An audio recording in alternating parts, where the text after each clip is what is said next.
Román-Moreno. I came from University of Granada. So, well, I'm gonna introduce today the research I did last year in University of the Valley of Guatemala. I got the fundings through the FICODE, there is an institution focused in the framework in international development cooperation. And that's the way I obtained the funds to do my job over there. Well, I introduced my topic is the key role of arbuscular mycorrhizal fungi, AMF, in promoting space agriculture under simulating microgravity conditions. Well, so before the first question I would like to make to all the audience is: can you find any relation between the Neolithic population and the International Space Station crew? That the link between those different issues, we have a common issue, is how we can make the domestication of plants. I don't know if you can see properly my screen. Yeah, great. So, this is the goal that we are follow up. We need to learn from the past what we did and we could apply, but the environment is totally different. So it's the big challenge we actually have. And we just start less than a century. In 1946, United States V2 rocket started those experiments in the space. But at least there are some scientists from Russia, as you probably will know, that Roscosmos was the first who achieved the main goal using Arabidosis thaliana, who got after 40 days living in space, obtained a record Guinness. So Roscosmos did it in 1982. So actually, in those years and decades, well, the goal we achieved are not so impressed. But nowadays, we obtain in 2016 the flower named Zinnia that is quite hard to do agriculture into the space, just because we have a big concentration of humidity. Everything, wet, saliva, everything from the astronauts could interfere with the plants, and it's really problematic to remain the water for the crops. So that's the big challenge, how we can develop moon farming. At least I hope that in the last decade we can achieve as soon as possible. Well, this is the index with the 7 different points that I would like to highlight. As you see, the first and the second are quite bigger. So let's gonna go with the flow. So in the first things, I would like to tell that in the Earth planet, we can find extreme environment, which high temperature or lower, with a higher concentration of salts or different pressure. But the thing is that if we want to find any ecosystem where we can make a study and research how gravity evolves and affect alive organisms, are quite difficult. And this is a big challenge, just because in the moon, we have approximately 162 meter per square second of gravity. Is less than we have in the Earth.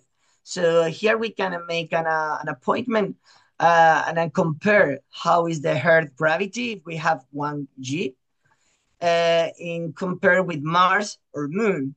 That's a really good view to know that if we want to develop life, is a really big challenge to know how we can adapt a species to gravity, and in this case, microgravity. So, but I don't know if you know any plans. Are we really spoke some of the my colleagues, they were talking about some project, Biosphere 2, Biosphere 3, or Yangwang 1 in China. But the thing is that we need to try to focus in different plans to try to survive in the space. So our proposal, we've been working with Phaseolus vulgaris, the seeds, and then we have the different seedings to do the experiment. So why we work with that plant? As I already said, I've been working in Guatemala. So Guatemala, the biggest community is a Maya community. For that community, is really useful to work with the beans because they are really nutrients. They are full of big six complex vitamins, folic acid, and it's really important and iconic seeding from the Mayan culture. Well, what happened in the soil when you leave a seed of Phaseolus vulgaris? In the soil, we have a huge population of different microorganisms. But today, I would like to highlight and point to the fungal spore that you can see here in the upper image in the yellow color. So that fungal spore are quite important because after a different chemical signaling to attach into the roof plant of Phaseolus vulgaris, they are going to be united because the Phaseolus vulgaris has a signal love. The signal love, I will say, but wait a moment. Well, today we're going to focus in the fungal spore and specifically in arbusculum mycorrhizal fungi, AMF. So there are two different fungi that can be attached into the roof plant. One of them is Rhizophagus, and the other one is Funeliformis. Those two are part of the Globemoromycota. It's a big division into the fungi. But as I said, they are united because they receive a signal to communicate with the plant. That the love signal, as I already said, is a strigolactone. That's really important, and I want that you keep in mind and this biological aspect, then to try to follow up with the conclusion after the experiment. Well, so what is the important thing between the plant roof and the AMF fungi? Well, the thing is that because they are going to develop vesicles, and these vesicles, they are going to exchange different compounds because they are going to make a mutualistic symbiotic interaction where the plant is going to provide to the fungi with the photosynthetic compounds full of energy and carbons, and fungi ANF are going to give to the plants nutrients that are factor limit to the plants. In this case, phosphorus and nitrogen, also that they can provide with water. Well, the thing is that I have a plant, but it is a plant welfare, it's a plastic one, but I would like that you can point a view the last part in the roof. You can see here in the yellow color. I can try with the mouse pointer. Okay, so this part is the roof. Last part name is roof cap. In the roof cap, we have some structure as that the name is amyloplasts. Those amyloplasts are going to help to the plant to shed where is the gravity. So when we have those, in this case, I used these marbles. So with that marbles, as I move, everything is going to move.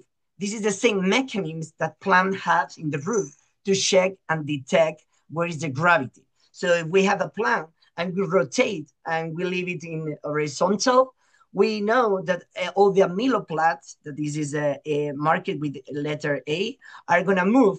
And in at least 3-4 minutes, the plant will check where is the gravity and start grow in that direction. Well, the objective of the experiment is how we can achieve that microgravity condition if in the Earth planet is really hard. We're going to use some tools, and I'm going to introduce clinostat. That clinostat were created in the last centuries, well, 2 centuries ago, in 19th centuries, by Julius von Sachs.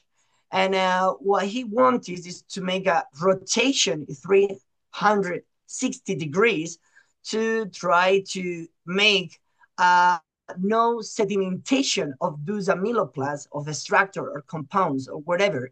They, with that rotation, what we want to achieve is a homogeneous distribution of the compounds. So if you see here in the red square, this is the effect. After the rotation, what we are going to get is a simulated microgravity. So that means that there is an effect because there is a centrifugal force that is balanced with the centripetal force. So that is the reason and how we can justify that compound are going to be in the same position, turning and turning, as we can see here. That is going to depend. The circulation is going to be bigger or the smaller, depends of how many revolution per minute we are going to apply. Well, so this is the basis of the research. But the thing is that with the clinostat, we are going to reduce at least 10% of the microgravity. So the question is, where in the earth we can find this condition? Is weird. We can go to the Everest mountain, but the thing is that it's going to be easy. 400 kilometers in the atmosphere, we are going to find the International Space Station. So here we are going to have, because of the altitude in compare with the surface of the planet, we are going to have 10% less. So this experiment could apply is an approach far before going to the moon conditions of microgravity or Mars, even Mars. So we need to go one step backwards. So in that case, it's International Space Station. And we are going to focus is how these mutual interactions between the plant and AMF fungi, how they're gonna evolve and during that conditions. So the thing is, do you think that plant will grow up easily because of the microgravity are gonna join easily those two different species, or it's gonna be hard? This is the hypothesis question we have. And beside, I have one else, one question more that before when I try to sleep, I have to be realized that we need, as a scientist community, use space science. We need to try to know novel to what we obtain using microgravity or this environment, recreating rocky bodies far away from the Earth planet.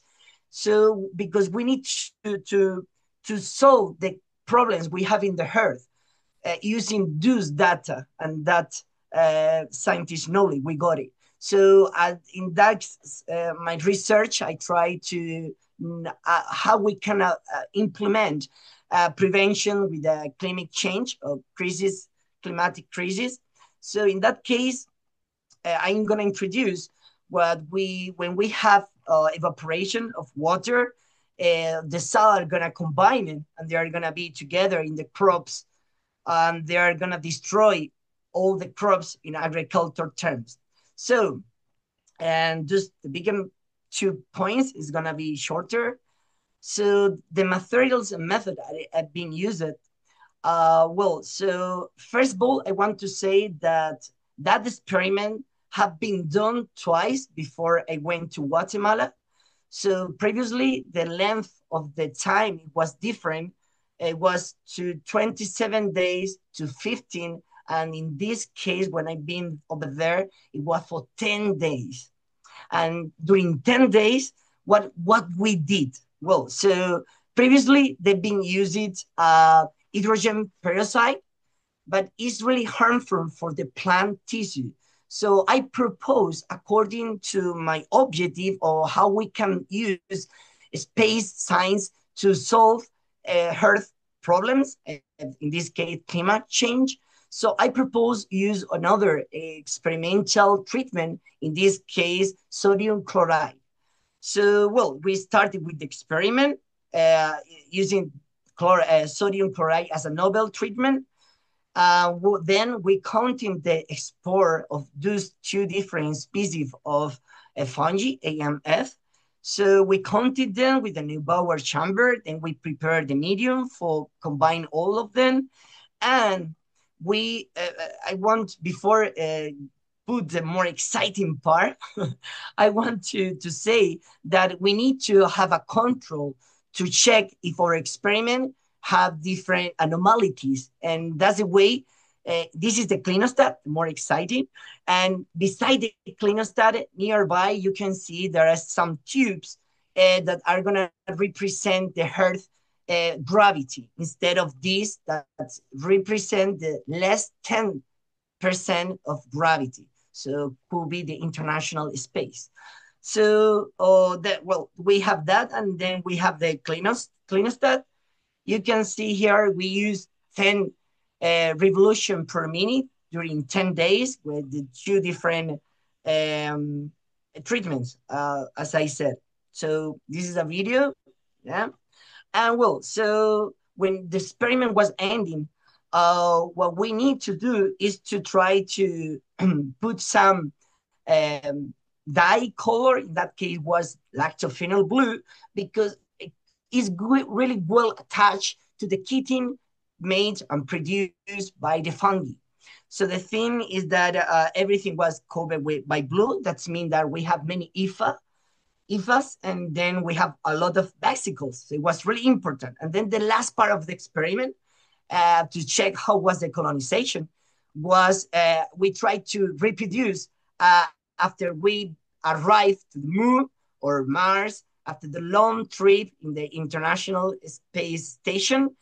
We tried to recreating a scenario where we are gonna do, where we have done the terraforming. Well, so what are the results?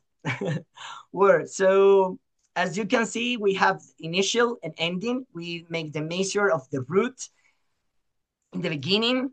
And the thing is that in the earth, in the control, everything was normal. Everything's grow up as we check in the beginning. So all of them, 8 tubes, we can see that grow up. So it's good. But the most important, even is a quite smaller than with the normal gravity, as we already saw here, is really important because also we can see some differences between the initial and ending measure. But the most important is not how it grow up. Of course, it's important.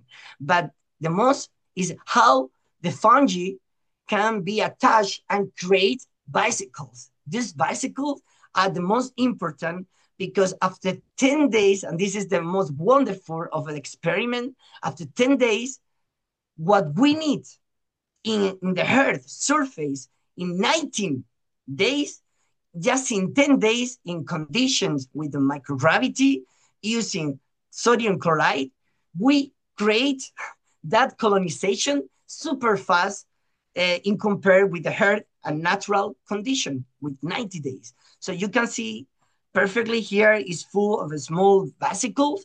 So we are so happy of that because that are not described in any article. So we were super happy. And then we were compared also with the Earth that the amount of vesicle, if the length was higher, well, we can see here that there are not that much vesicle, but instead also sodium chloride is the best one in compare with the hydrogen peroxide. Well, just for ending, 5 minutes as I left. said, yeah, great, thanks. Just for ending, in discussion, what we check is the same as human astronauts. When they back to the Earth, they are weakness because they love their bones density, the mass muscles. So the plants are living organisms. So of course they are gonna have the same weakness in their health. So what we saw when we try to reproduce the trip into the international space, if we were arriving to the rocky body, so we tried to terraforming, as what we saw is that the plants were easily contaminated by fungi they are pathogens, could be Rhizopus or Aspergillus. So they were weakness and they don't have, they can reproduce those mechanisms for defense themselves. So that's the reason we need to try to solve that. So in conclusion, there are 3 easy conclusions. The first one is that roof in Phaseolus vulgaris can increase their length. That is because they can adapting to the microgravity condition. The second, in compared with the peroxide, as I already said, peroxide, hydrogen peroxide, sorry.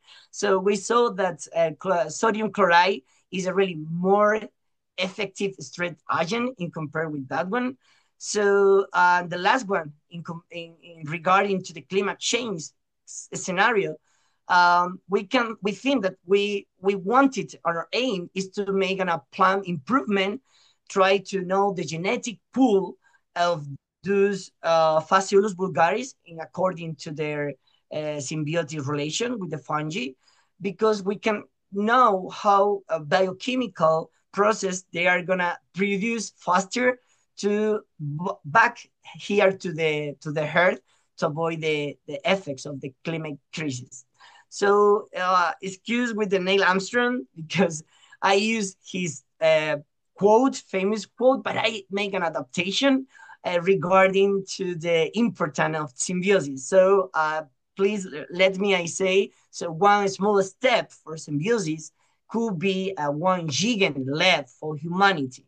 So I want just for any saying thank you for the institutions, TICODE, who provide me with the funds to go to Guatemala to develop that research with the Patricia Lupo doctor and here in the University of Granada, Maria Isabel Rodriguez Lara, a professor, both of them from different departments, medicine and biochemical and microbiology. And of course, to be all together and united because NoRCEL Institute made possible that event. So just for ending, if you wanted to the presentation of go follow up what that research, sharing is living, symbiosis. So please feel free to scan the QR and get the presentation. Well, this is the bibliographic reference. I used it for that study. Professor Thank you Benko, very much. which invited me to your community. And many thanks also to Dr. Chita and to the entire team of NoRCEL Institute. I hope you can see my screen now. Yes. Full screen. Thank you. So in this short talk, I will introduce our new master program of astrobiology at Sofia University, which is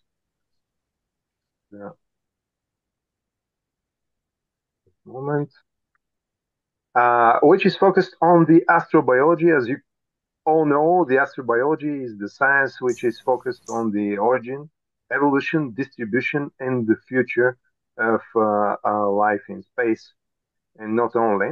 That's why we have three main fields in which we have working scientific groups: search for habitable worlds, origin of life and early prebiotic environment, and developmental biology, evolution, and interactions of living organisms with extraterrestrial environments. But personally, to me, the astrobiology is a journey through space and time in search of life. So it's a very complex field. It encompasses more than 100 disciplines, and although it uses their methods, but also redefines their aims. That's why we had to come up with a solution.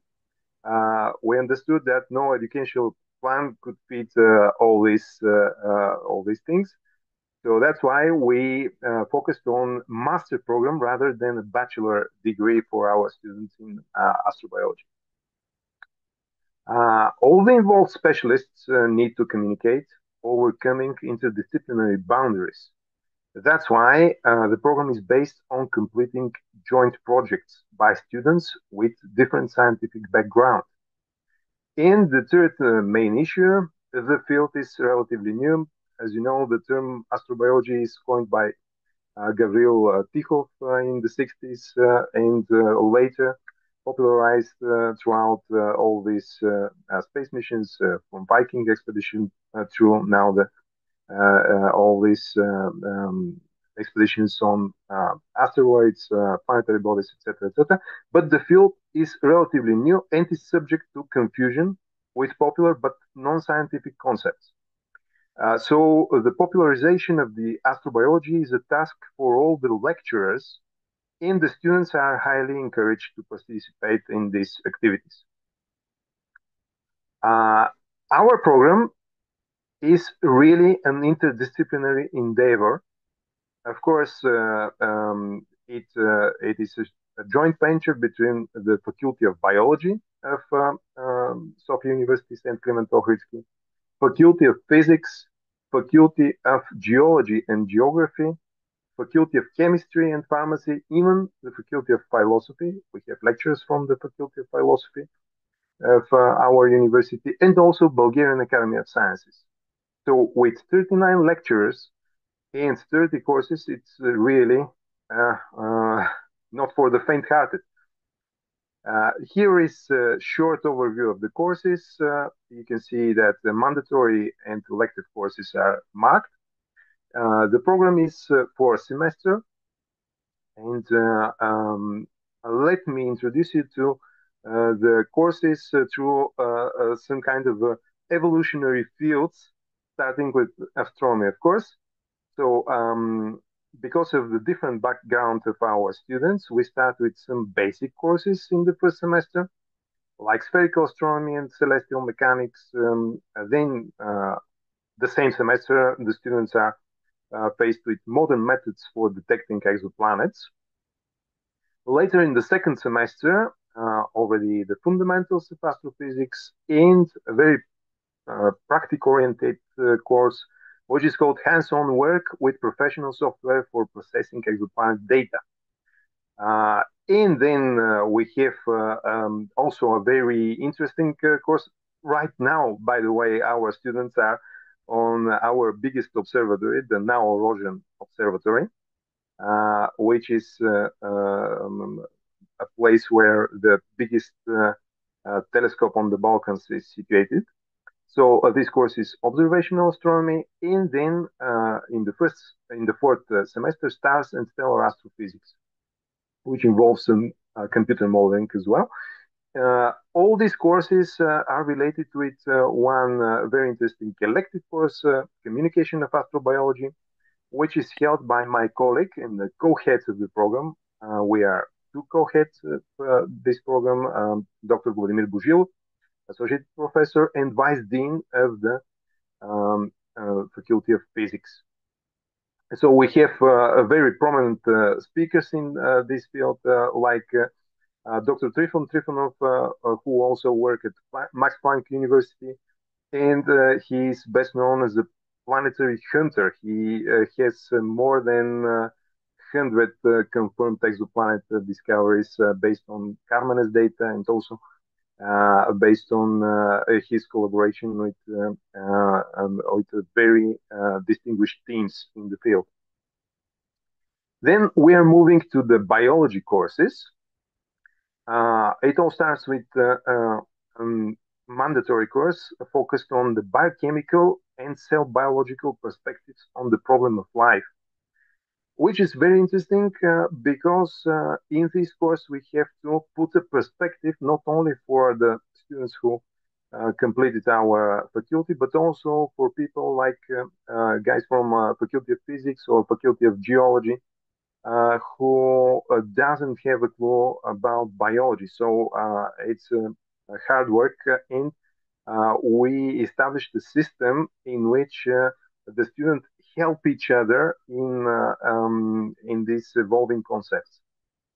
So then we have in the second semester prebiotic and biochemical foundations of life, which is basically a biochemistry, and a course which is called biophysics of complex systems.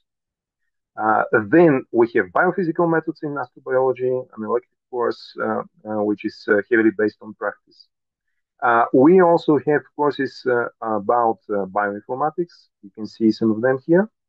Living organisms, information systems. We have a very interesting course which is called Hypothesis on the Origin of Life, Experimental Approaches. This course is shared between the faculties of biology and chemistry. And my course is here also, development and evolution of living systems. Also, we have a course dedicated to extremophiles, not only extremophilic microorganisms, but also macroorganisms, let's say, because some of our team work in Antarctica. Some of the researchers of our team have already made several Antarctic expeditions. Also, we have elective courses on bioinformatics and molecular evolution and applications of bioinformatics in astrobiology, and influence of cosmic factors on humans, cosmic radiation and cosmogenic radionuclides, genetic and epigenetic elements in living systems subject to damage by space fighters. All these courses form a core dedicated to the interactions of living systems with extraterrestrial environment. And also we have a very interesting course called Experimental Design of Model Systems in Terrestrial Conditions. So this course is dedicated to a practical design of model systems and apparatuses. We have a hardware engineer, which is very, very skilled. And actually, this is a step toward the diploma project of our students. Here we have Professor Penchowski, a former Yale alumni who work in the field of bioinformatics and also developing new treatments. He uses RNA as an alternative to antibiotics. Very interesting work, by the way. Then we move to our chemical tree. We start with mechanisms of organic reactions in astrobiology because, unfortunately, in the Faculty of Physics, there is a small disregard about chemical courses. So then we go to this course, Prebiotic and Biochemical Foundations of Life. We have this shared course of Hypothesis on the Origin of Life. In the course of Geochemistry, which is very important and very interesting. Also, we have a course of Meteorite Analysis.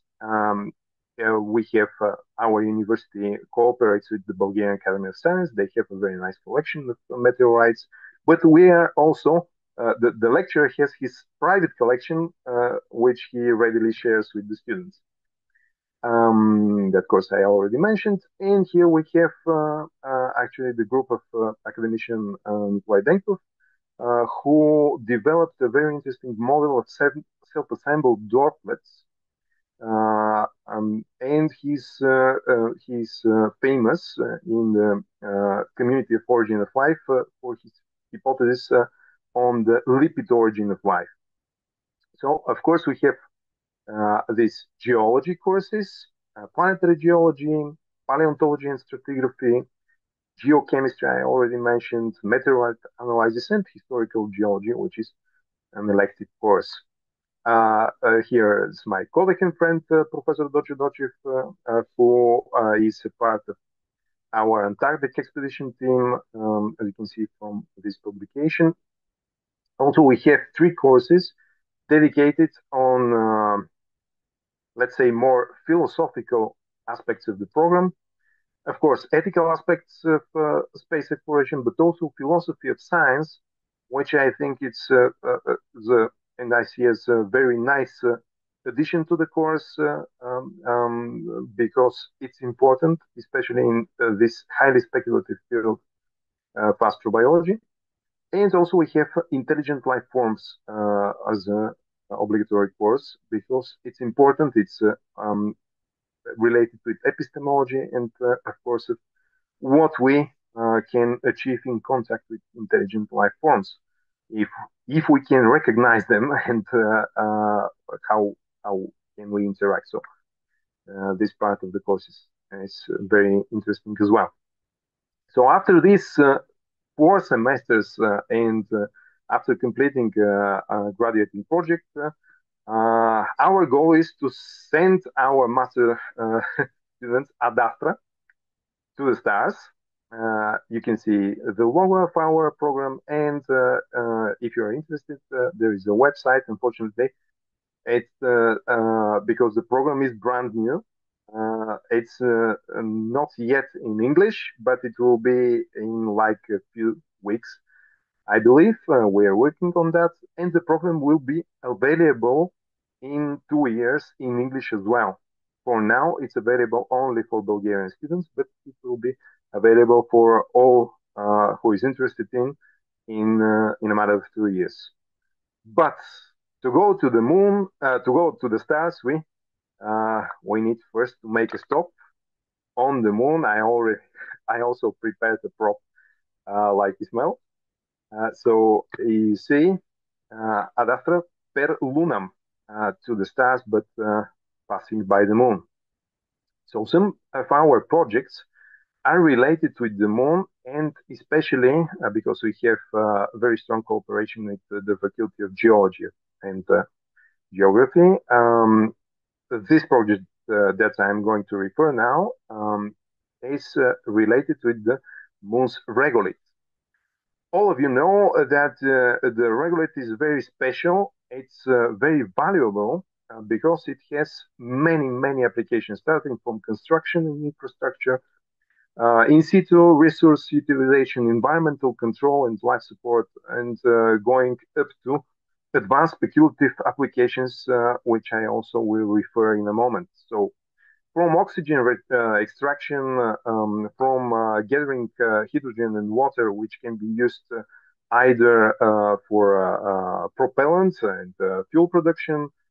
Also, regolith can be used as a source for extraction of volatile gases like helium, hydrogen, nitrogen, etc. For 3D printing and sintering of bricks, tiles, or domes, and as proper for radiation and micrometeorite shielding. So it can protect future inhabitants of the possible lunar base.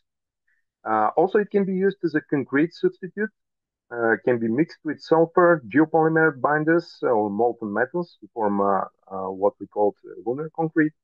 But it also is important to be studied because of such as subjects as space weathering, planetary formation, and the importance of solar wind interactions of solar wind with the regolith. So because of this, and because we actually have a very small amount of real lunar regolith, we face the problem with the making of replicas or simulants of the lunar regolith. And it all started back in 90s, actually in 1994, with Johnson Space Center. They developed together with NASA the thing which is called GSC-1, lunar regolith simulant. They have three varieties of this. A fine one with exactly 27 micrometer size of grains. Another one which is 1 millimeter size, and a coarse version, distribution of sizes, but all of them less than 5 millimeters. But unfortunately, nowadays the sources, as you can see, are scarce. We have Orbitech, which has produced around 31 tons of lunar regolith simulants, some of them with origin of highlands, which mimic highlands, some of them mimic lunar Maria. But it's in the past, they do not operate longer. Also, we have NASA Solar System Exploration Research Virtual Institute, which has approximately 8 tons of regolith, but it is only for rent. And a study that I have found this year is about Russian Academy of Sciences, actually, Institute of Geochemistry, which developed but unknown amount of regolith, I suppose only for research purposes, made up of volcanic ash, Tobolchik volcano, if I remember correctly. So, unfortunately, the sources are scarce, and it's a problem. As you can see, a short list. I have made a short list about all the sources. Space Resource Technologies is the only company which prepares all type of regoliths, but unfortunately, it is based in United States, and we face the problems with all these new taxes, and probably the situation will get even worse. That's why we came up with the georeform project proposal. I hope it will develop into a real project very soon. In fact, in November, it should be approved. I hope so. It will be approved. And the project is based on the hypothesis that Bulgaria, as you can see, is very small country but diverse in geological uh, terms. So it has different type of geological rocks, like basalts, which are important to mimic the lunar maria, and also different type of sedimentary rocks, which can combinedly simulate and contribute to the preparation of our own regolith replica. So, of course, the project will be related with a lot of field work, and fortunately for me, me and my team won't participate in these field observations. But also we have planned petrographic observation by optical microscopy about mineral composition, degree of alterations, rock structure. Also, what you can see here, this is a sample preparation and granulometric analysis. And also we have planned several more analyses of these samples, like scanning electron microscopy with energy dispersive system. You can see a picture from this type of analysis here. Also, X-ray fluorescence analysis, also powder diffraction analysis, and etc. etc. We have a lot of equipment which can be implemented in analyzing these samples that we can obtain. The goal is, after this initial analysis, to perform some modeling of the available components of the mineral, chemical, and granulometric composition of regolith simulants. We will compare these samples that we have with commercially available samples, and hopefully we will came up with more stringent criteria, especially in order to prevent any contamination by bacterial or organic, which came to be a very serious problem for commercially available lunar regolith replica. And of course, the goal is to prepare this regolith of ours, Bulgarian regolith, our small part of the moon, by dry mixing of different components from the studied rocks in order to achieve the closest possible composition.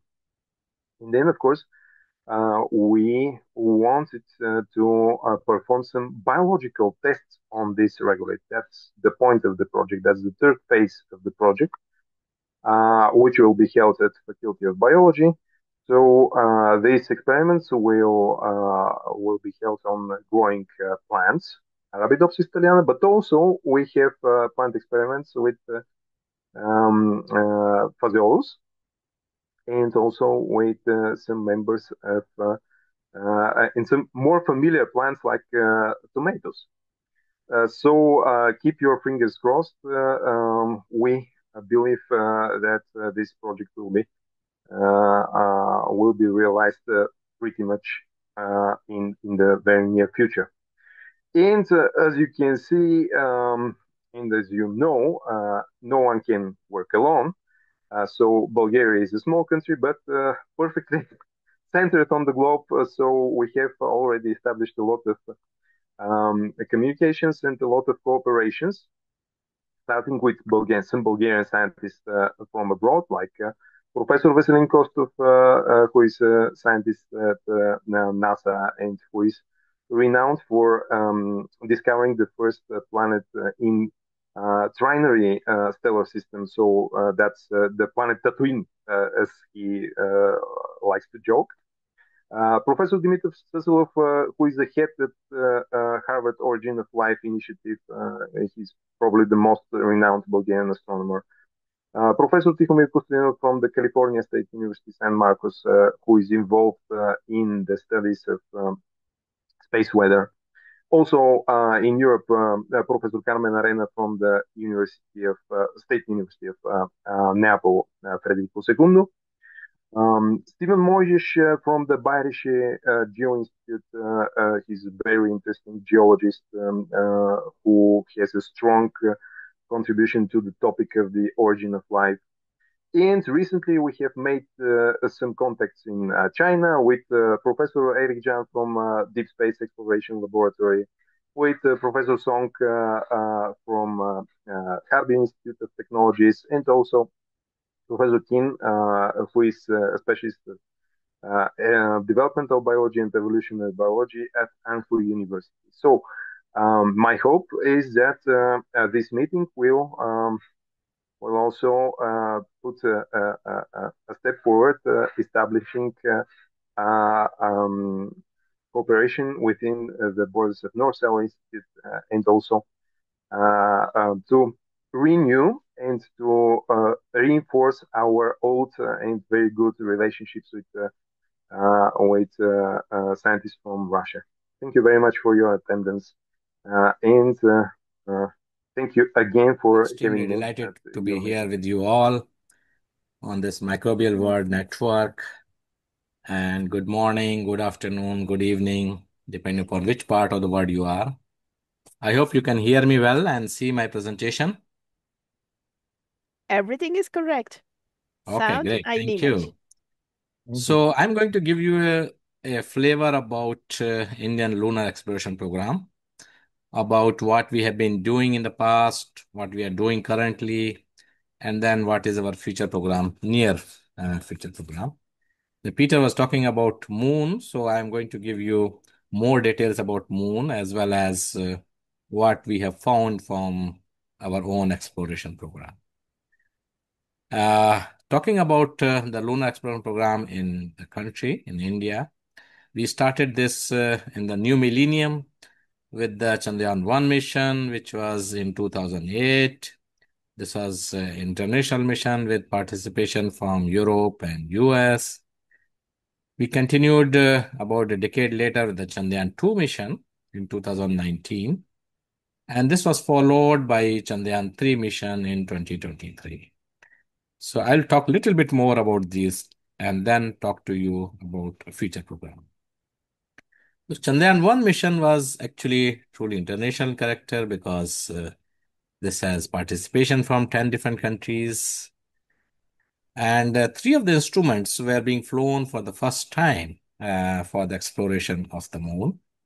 We had the launch on 22nd of October and reached the moon on 8th of November, carrying 11 experiments on the board. And you can see it much better over here, where you can see the whole spacecraft flooded with the payloads or experiments sitting at different locations, depending upon what science they want to do. And we had the Moon Impact Probe, which was a probe sitting in the top, the gray box, which you see over here. And this was released after we reached 100-kilometer circular polar orbit. And this made MIP, the Moon Impact Probe, to land into the southern polar regions, making this as the first man-made object from India. It also carried an experiment called CHASE, which was measuring as it was going down from close to equator toward the polar regions. So it was an altitudinal, latitudinal movement. And that gave us a lot of information about the species of argon, that is AMU40 and H2, as well as it also gave us a lot of new information about neon and its distribution. And one can translate this information into an altitudinal latitudinal map if you put the scale height variabilities. We also found water on the moon. So Chandrayaan-1 is credited with discovery of water on the moon. We found water on the moon on the surface, beneath the surface, and above the surface. We also validated lunar magma hypothesis. We looked at mini magnetosphere formation on the moon, looked at volcanic activities on the moon, which has happened very recently in terms of geological time scales, as well as how the solar wind interacts with the moon using the instrument called SARA. There are many publications, more than 250 scientific publications have come out. Some of them have come on the cover page. This is just an example of that.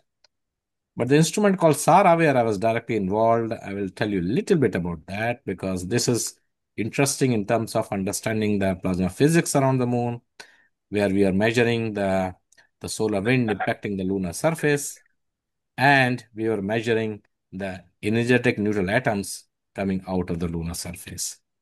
So as we all know that moon goes around the Earth in about 27 days, and about one third of its time it is inside the Earth geotail or magnetosphere, and two-thirds of the time it is outside, which in turn means that moon faces different kind of plasma environment once it is outside the Earth's magnetosphere compared to when it is inside. What we were knowing before the Chandrayaan-1 mission was that the solar wind, which is a plasma coming out from the sun at a speed of about 400 kilometers per second, largely protons and few percent of WNS helium, comes and hits the lunar surface and get absorbed, and then you get a cavity on the other side, the anti-sun side, which can get filled up with the speed of ion acoustic speed down to several lunar radii. But what the SAR experiment has shown us is that that's not true. The situation is quite complex there, and you can see this huge complex interaction of the solar wind with the moon, depicting that there's a lot of plasma physics which is happening on the surface of the moon. First of all, there's a large amount of backscattering of the solar wind protons, converting into neutral atoms and coming out almost like 20% of it. And that is what is shown over here, where you see the observations of reflected or backscattered neutral hydrogen due to the impacting solar wind protons. And that's why this became an important topic of understanding how the solar wind interacts with the moon using hydrogen as a base. We also saw ions on the night side of the moon, and that was quite surprising because we were all thinking that the night side or the anti-sun side is devoid of plasma, but we saw it orbit after orbit in the Chandrayaan-1 that we do see plasma on the night side of the moon. Not only that, we also see the ENAs on the night side of the moon. Oops, I think this, yeah, ENAs on the night side of the moon, and that can only happen when the solar wind can come and impact the night side of the moon. That's then only you can have ENAs formations. So there's a lot of new science which came out from the Chandrayaan-1 mission. We also tried to understand the ionosphere of the moon very close to the surface using a very novel technique of locking the oscillator on the spacecraft using our Indian Deep Space Network. And we could discern that plasma densities of few hundred particles per cc can exist on around the moon.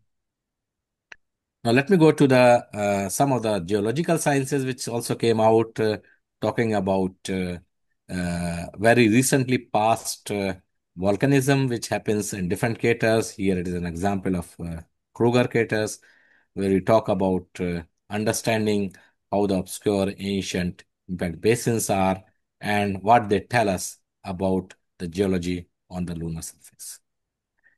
Talking about the Chandrayaan-2 mission, which was much more complex and complicated than Chandrayaan-1 because it not only had an orbiter like the Chandrayaan-1, but also had a Vikram lander and the Pragyan rover. And we had the launch of this on 22nd of July, 2019. We went into orbit around Earth, then into lunar transfer trajectories, went into an orbit around the moon, get captured, and finally came down to 100-kilometer circular polar orbit and then started descent. We all know what happened for the Chandrayaan-2 lander on 7th of September 2019 early morning. But the orbiter, with its 8 experiment on board, is still functioning. It is providing us excellent quality of data for the last 6 years. And one of them is actually the OHRC or optical high resolution camera. And this is an instrument which provides a resolution of almost like 1 feet from an altitude of 100 kilometers. And this is the one which was actually used for the Chandrayaan-3 for deciding the landing site. And it has also been used by other space agencies to provide them data about their landing sites. We also have a dual frequency SAR experiment, LNS band. And here you can see the two images, one from the radar, other from the optical, trying to make you understand that radar will give you information beneath the surface to a few meters compared to the optical images which you get just from the surface. We also have other experiments which is like CHASE, talking about around 40 distribution around the moon, IARS, which is infrared imaging spectrometer, talking about hydration or water distribution, or the elemental composition coming out from this instrument called CLASS, which gives you information about various species, which is shown over here in this plot. We also have an instrument called XSM or solar X-ray monitor, which was essentially meant to look at the solar X-rays in 1 to 15 keV falling on the lunar surface, which excites the elements on the lunar regolith and produce these fluorescence emissions. And this instrument also has been working extremely well over the last 6 years and providing us information about the solar activities and the solar flares, because it has such a large dynamic range that it can give you information from sub-A class flares to more than X class flares. Now, let me talk a little bit about Chandrayaan-3 mission, which is again a very important mission from India. But since we already had an orbiter around the orbit of the moon, we thought we should use the propulsion module to carry the Vikram lander and the Pragyan rover. And that is how you see over here the lander sitting on the top of the propulsion module in the clean room in Bangalore. And we did a lot of tests before we actually went into flight. This is the Sriharikota, the launch port of India. And you can see the GSLV Mark 3, the launch vehicle, with the Chandrayaan-3 propulsion module and the lander sitting on the top of this heat shield. We had the fantastic launch on 14th of July in the middle of the day. And then almost like more than a month later, after getting into an orbit and into a lunar transfer trajectories, getting into an orbit around the moon, coming down to 100 by 30 kilometers. And then we started descending on 23rd of August, 2023. And that, of course, made the history because that made India the first nation to land in the southern high latitude regions of the moon. And of course, the fourth nation to land onto the lunar surface. And it all happened in the evening of 23rd of August, 2023 at 6:03 p.m. And probably you can also see me over there in the mission control. We were all very excited to see the successful mission. I will skip this. This is a small movie, but I think there will be not much time. In case it is required, I will show you later. And after the success, we all were over the moon, so I was also over the moon. But then our main job in the mission control was to bring out the rover, which is sitting inside the lander, because we had to do experiments on the rover, and we had to move the rover to do the science. So this was the major aim, and we did it successfully. I'll try to show you this one if it is possible. Just let me know if you are able to see it. This is hardly a half a minute movie. So this is the rover sitting, and it started moving down. And you can see the shadow of the rover on the lunar regolith. This was a very exciting moment for all of us, because this was the first movement of the rover on the lunar surface, which was very exciting to watch. But not only that, we were more excited that now we can do science. So then rover started moving. It crossed first of its crater, which you see over here as a black patch. But then we also saw huge craters in the front, which you see over here. And we said we cannot move it further. So move back. You can see the track of the rovers made by the Pragyan rover. And then the rover took the selfie of the Vikram lander. This was also very useful for us to see the state of the lander as well as the experiments which was there on the lander which need to be deployed. And you can see here the Chaste probe and the ILSA. And this is how you can see it much better over here. So this is a seismometer. It is mounted on the bottom, which was released to land on surface. We also have an instrument called Chaste, which went inside the lunar surface to a depth of about 10 centimeter to provide the temperature distribution beneath the surface. And also we had a Ramba LP, which was basically a Langmuir probe to sense the plasma around the landing site at an altitude of about 2 meters from the surface. And all of these experiments were deployed properly and functioned very well. Now we landed at the point which we now called a Shiv Shakti point, and the rover started moving.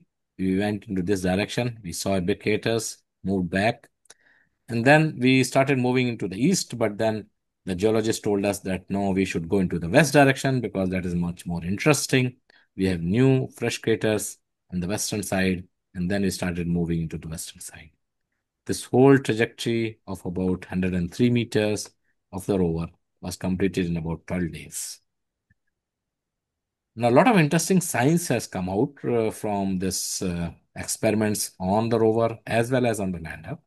And one of them is from the Chaste, which shows that there's a large gradient present in the lunar surface within the top 10 centimeters. And I will show you a little bit more into that. We also got information from seismometer, which talks about the seismic activities at the landing site, and also about the APXS, which is the Alpha Particle Access Instrument on board the rover, which provides us the elemental distribution at almost like 30 different locations as we are moving. So if you see at this point, there are different locations where we made measurements, and that corresponds to almost like 30 different locations. And then, of course, we had other instruments which provided a lot of new science. So let me talk a little bit about that. The seismic activity measured by ILSA instrument provides us information about the rover movement also, but it also provides us a lot of new information about any event uncorrelated with the activity on the rover or on the lander, and which in turn suggests that there are moon quakes which is happening, either it is a meteorite impacts which is happening, or some other activity which is producing this kind of signals, which are high frequency signals. Almost like 50 uncorrelated signals have been seen by the ILSA instrument over a period of about 10 days. We also saw that Ramba LP, which is basically Langmuir probe, measured the plasma densities of the order of about few hundred particles per cc. If you remember, I was talking to you about the plasma distributions measured by a special way of utilizing the oscillator locking from the ground measure. And there also we found the densities of about few hundred particles per cc. So it looks like that moon has a plasma very close to the surface, extending up to a few tens of kilometers. And the densities keeps on changing. And that is what we are seeing because these observations were taken when the moon was passing through the Earth's mantle tail. And these are very exciting science results which suggest that we do have plasma close to the lunar surface. The elemental composition, which came from the LIBS instrument, suggests various element presence because this is an instrument which shines laser on the lunar surface, excites the or vaporizes the material present there, the regolith, and then you see the fluorescence or the excitation coming out from different molecules and atoms, which provides these observations.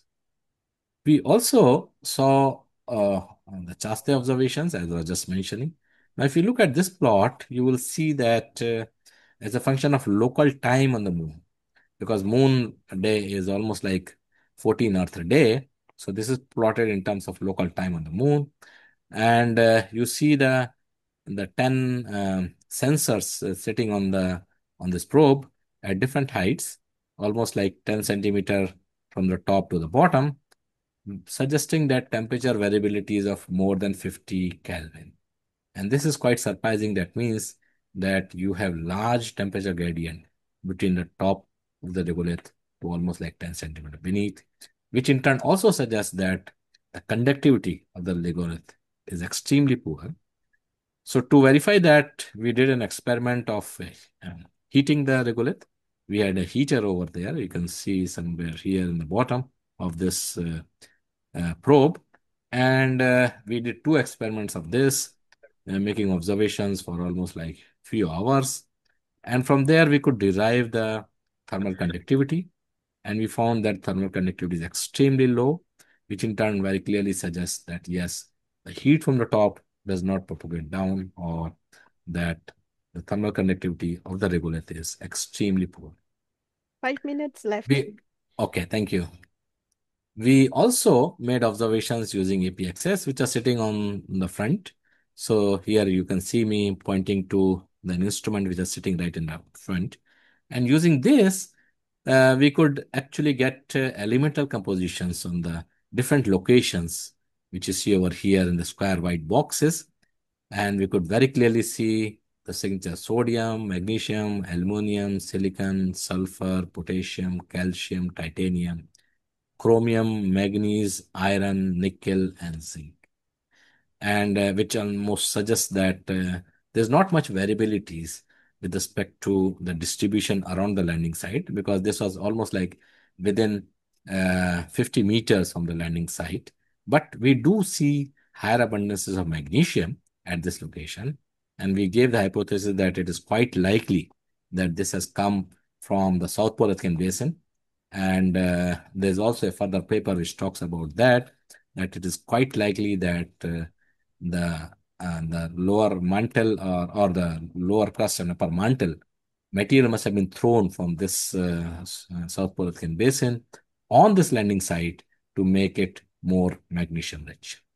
This was further corroborated by an observations which we made to understand the volatiles, and we found that yes, we see abundant amount of sulfur, but very low abundances of sodium and potassium, which you see over here.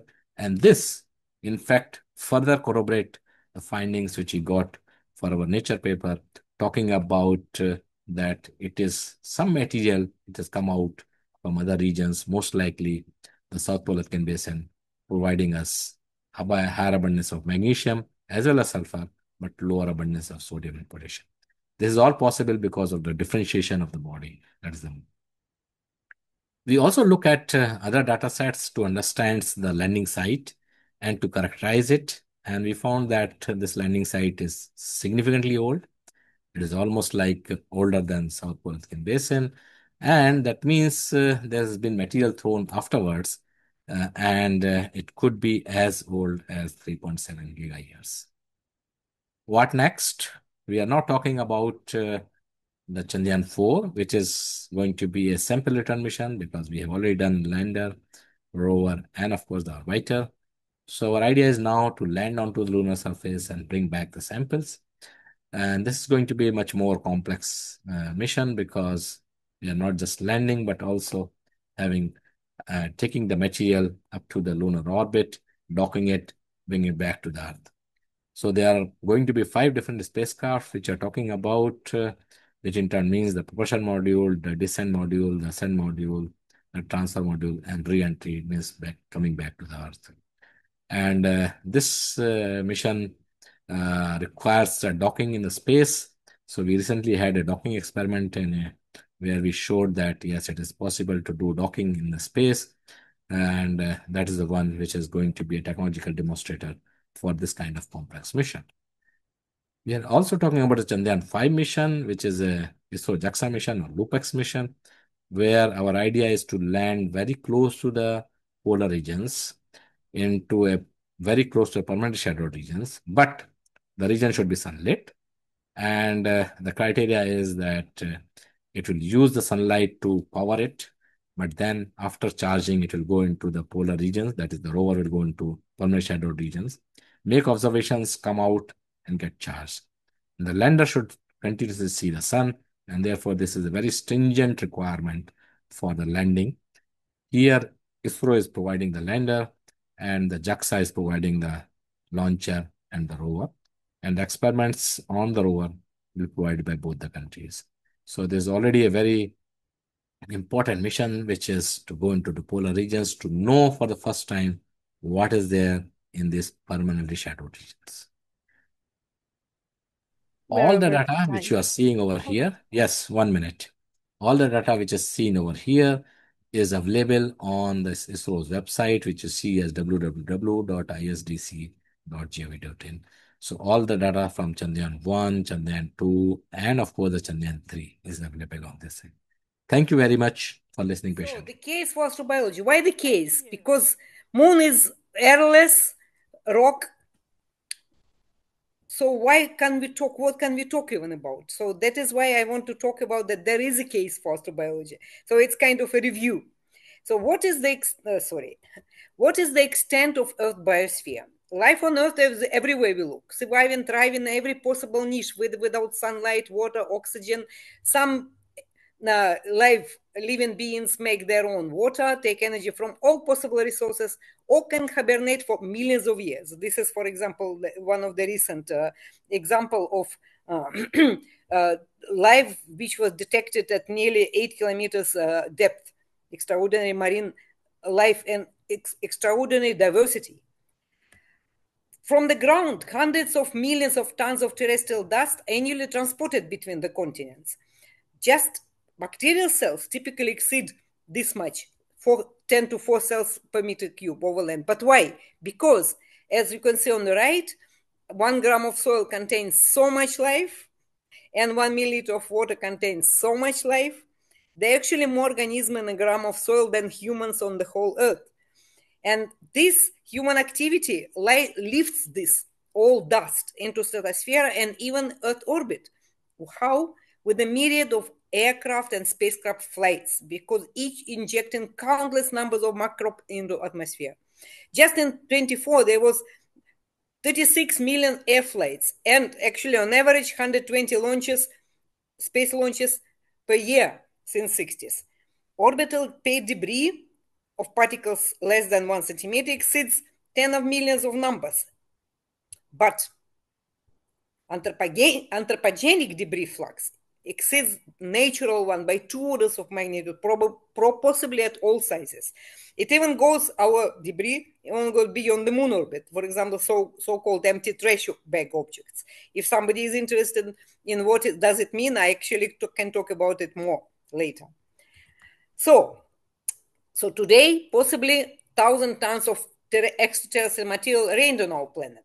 And though fine dust contaminates this flux, still 25 million meteoroids, micrometeoroids, and other space debris enter Earth's atmosphere each day.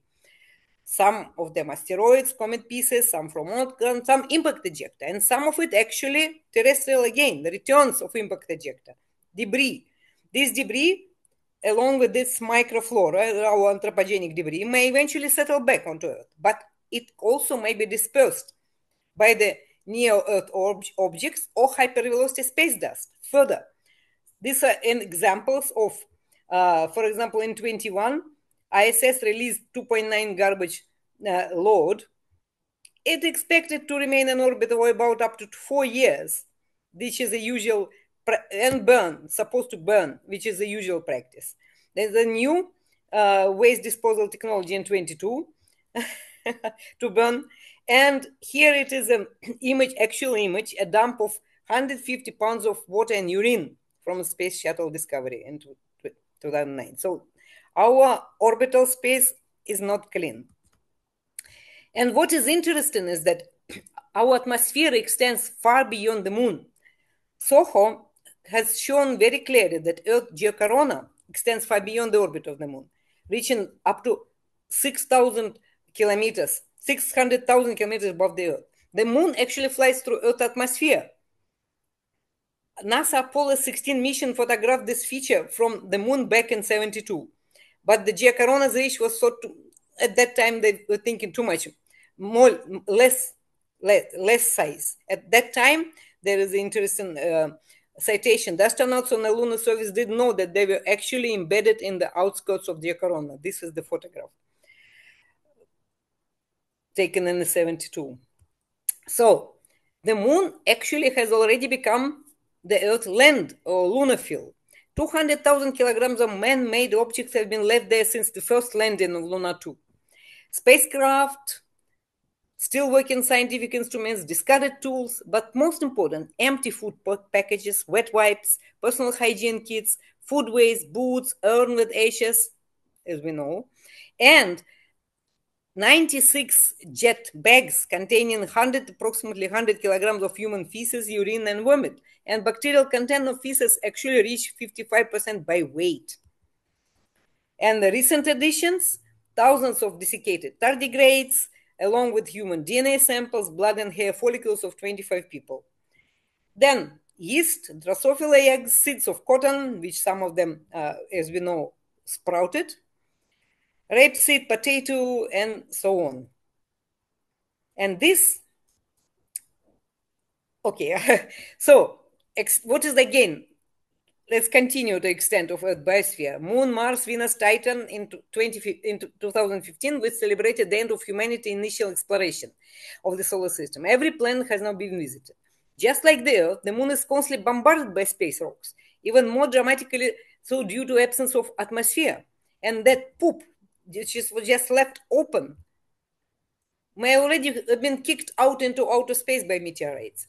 In 2019, results of the multi-species space exposure experiment BioMax concluded, for example, that present Mars seems to be habitable for archaea and bacteria, most probably those that we send there ourselves.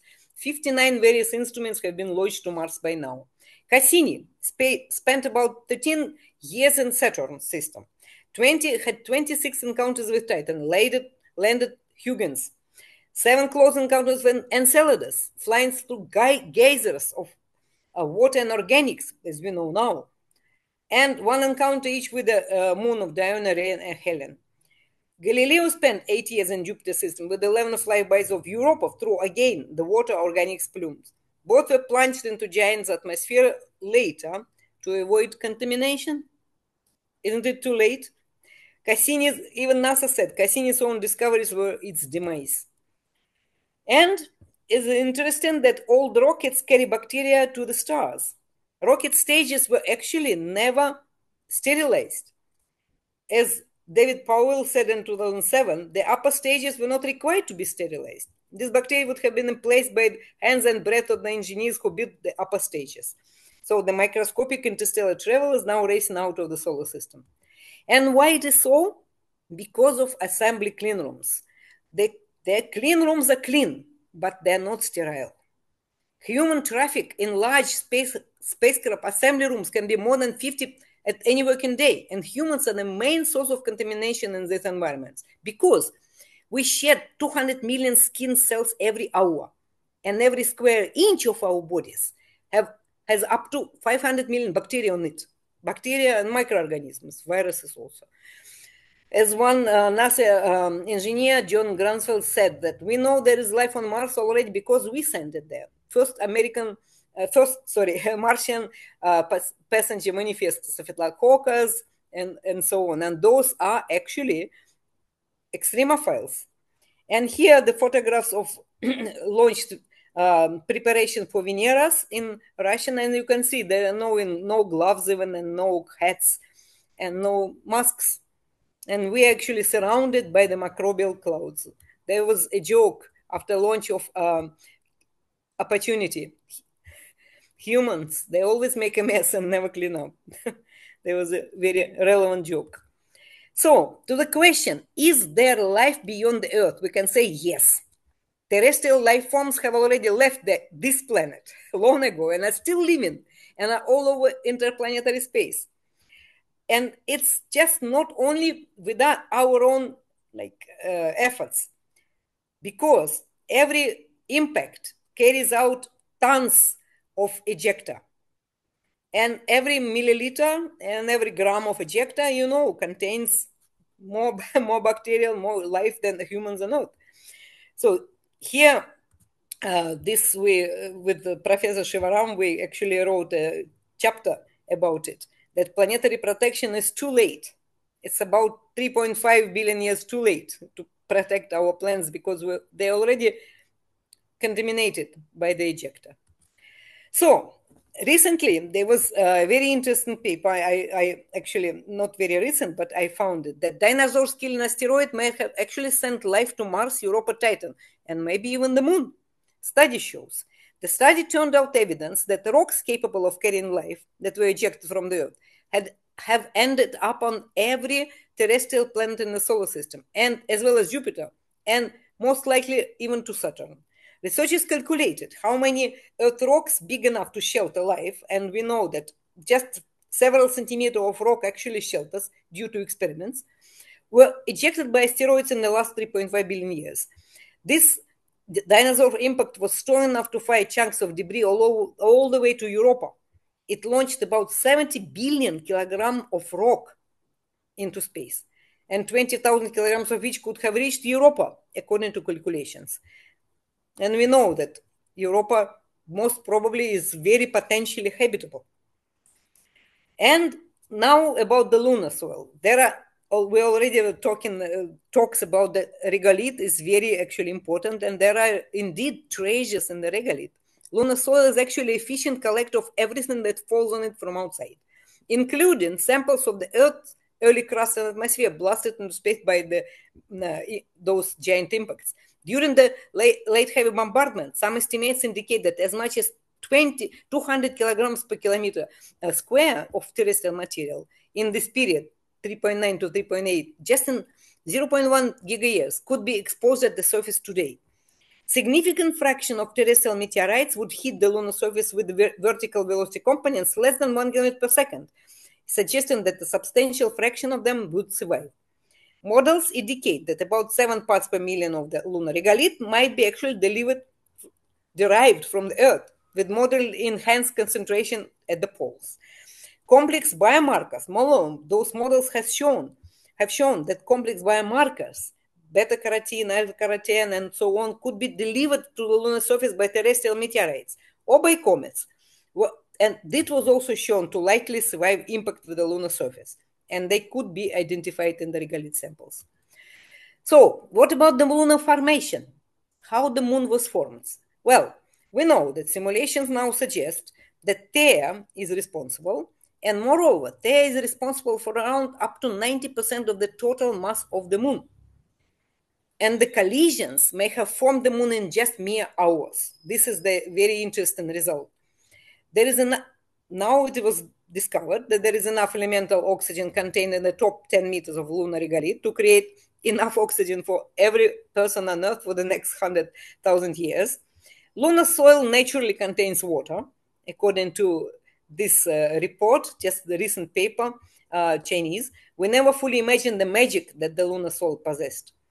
So, moreover, again, the very recent paper, just this year, said that if Earth hadn't collided with Theia, life may not have been even existed on our planet. Early Earth had very few, and we know that, astronomers, very few volatile organics, short on water and carbon-bearing components. Earth formed in the hot zone, so the planet became with a deficit of water, carbon compounds, and sulfur. Theia, on the other hand, could have been delivered a crucial payload of water and other ingredients because it's believed that it was born in a colder, volatile-rich region. So, this is my question. What if Theia was already habitable or inhabited? It is quite possible. That is the case for astrobiology on the moon. So, what about actual experiments? And they were actually done since the first flights to the moon. It started in 1969 at circumlunar experiments. Zond 5, to be the first moon mission to include animals, carried the first terrestrial organism to the vicinity of the moon, including 2 Russian tortoises and so on. Algae, it was successful. Zone 6 carried more. Unfortunately, it crashed on Earth, so it was not recovered. Zone 7 carried 4 turtles. It was successful. Apollo 16, microbial, actually had astrobiological, in those days they didn't call it, but it had an astrobiological experiment, microbial ecology evaluation device, to evaluate the response of bacteria and fungi species to the space environment. as well as determine their survivability. This is the very, very good reference to it. Apollo 17 again had astrobiology experiment BioStack, to test the effects of the cosmic rays encountered in space travel on microorganisms that were included there, on seeds and eggs of simple animals, shrimp and beetles. In addition, BioCore experiment carried 5 mice, and 4 of them actually survived back. They survived, returned to Earth. A small number of studies were conducted in the 70s, in which microbial communities were exposed to lunar material, returned to Earth. Like in 70, there is a paper, Studies on Tissue Culture of Higher Plants after exposure to lunar soil. 75, it has sufficiently shown that the material returned by lunar missions poses no threat to life on Earth. NASA discovered that lunar material could be used as support medium for growth of many plants. And it's actually, they thought that initially lunar dust is toxic and so on. No. Samples of lunar soil were actually fed to animals, to fish, cockroaches even, and mice. Mice were even injected with it without any ill effects. It was even observed that plants grow better in lunar soil than in quartz sand. So here it is about lab technicians study mice that were injected with lunar material. German cockroaches and so on and so on. Seeds grown in lunar soil tested included tomatoes, tobacco, cabbage, onion, fern. Yes. So later experiments in 2019, we know Changi carried actually sealed canister containing soil, air, water, and nutrients for its bioload. And we know that cotton seeds sprouted on the moon when the experiment went on, but of course didn't survive the first lunar night. Then Bereshit, we know, thousands of tardigrades along with samples of human hair, blood, DNA. And of course, Apollo astronauts left their poop on the moon. We gotta go back for that shit. That is the paper said. Manager at NASA Goddard Space Center proposed a robotic mission to collect samples from those waste bags left at Apollo landing sites. The goal of this mission would be to study the microbes within the bags and see if they have survived or even spread in the lunar environment. Where is the poop on the moon? This is very interesting plot. Crewed mission landing sites, which left the poop right on the soil outside. And there was a paper in 2019, Lunar Microbial Survival Model, and that actually studied how the lunar environment can affect the microorganisms which were left in either deep inside the structure or very close to the surface of the structure or right outside. So that's what they said, that some microbes in that poop might be revivable. After all, we know that on Earth, some even higher organisms like nematodes have been revived after being frozen in ice for tens of thousands of years, or some bacteria or some microbes can be revived after being dormant for millions of years. So this model suggested that the jet bags present actually an important astrobiological interest because they were mostly shielded they were under the landers. They also calculated Changi land may be retaining this many viable spore cells on its deeply embedded surfaces, and this many by 2030. The survival of this organism in human poop can actually provide insights in the long-standing important problem: can life endure in space? Which is crucial for understanding the potential of life in space on other planets, and even how life originated on Earth in the first place. Was it actually in situ, or by panspermia, or maybe Theia?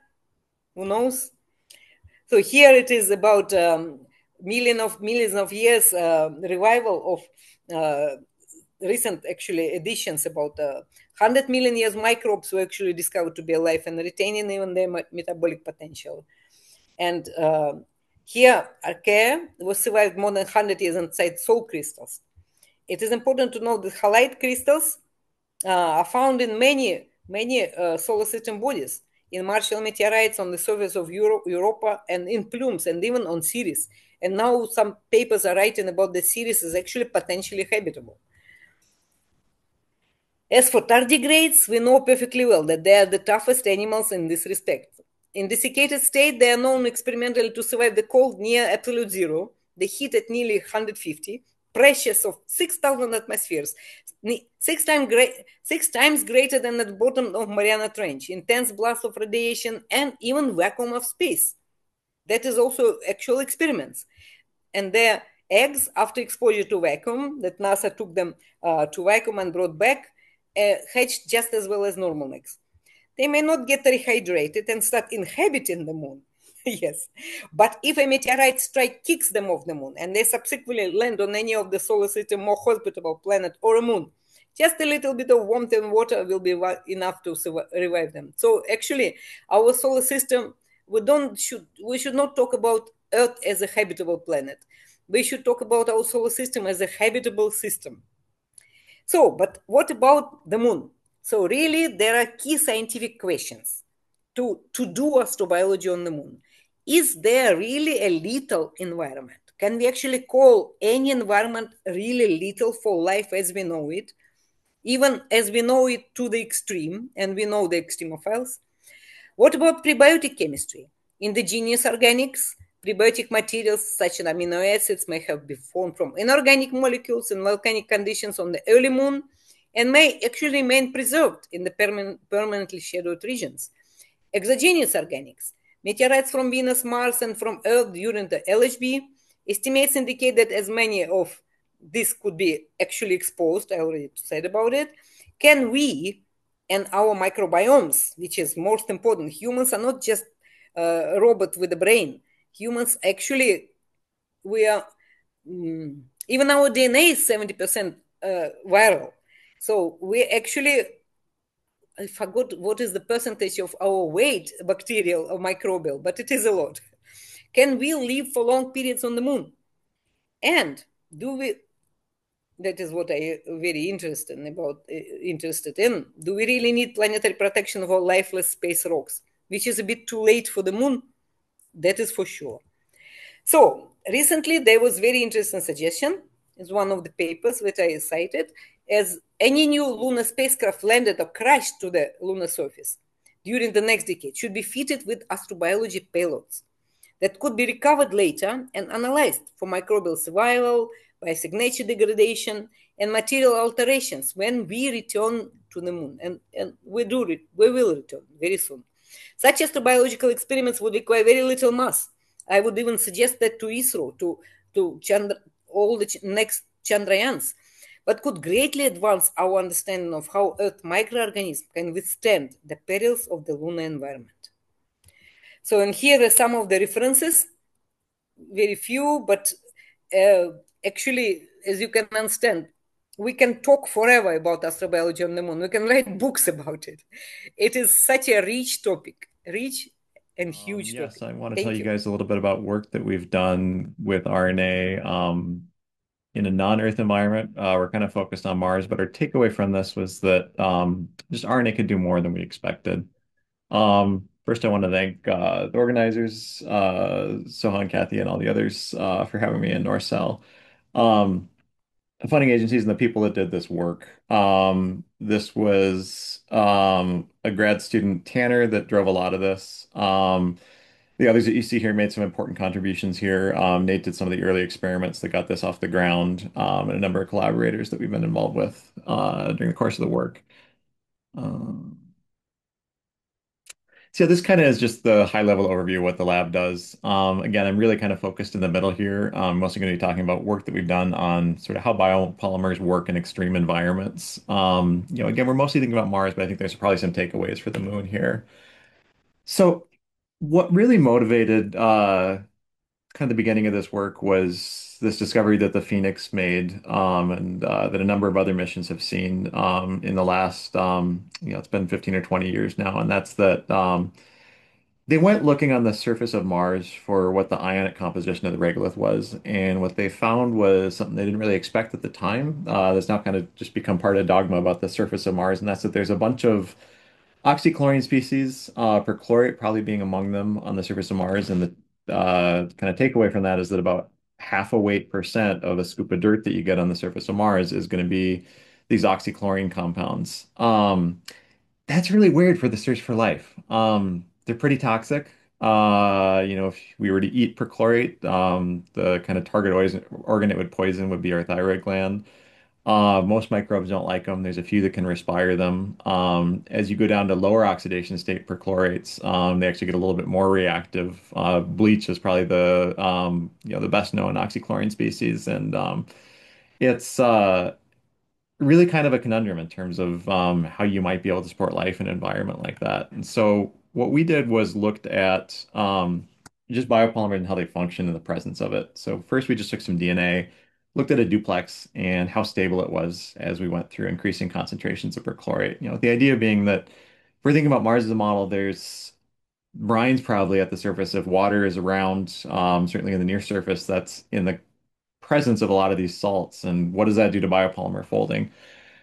We had known for a while that probably doesn't do anything good. It's destabilizing to them. So this is basically the melting temperature of a DNA duplex as you go through increasing concentrations of perchlorate. So on the left there is 100 millimolar, so kind of what we think of as physiologic salt for life that we're usually thinking about, you and I.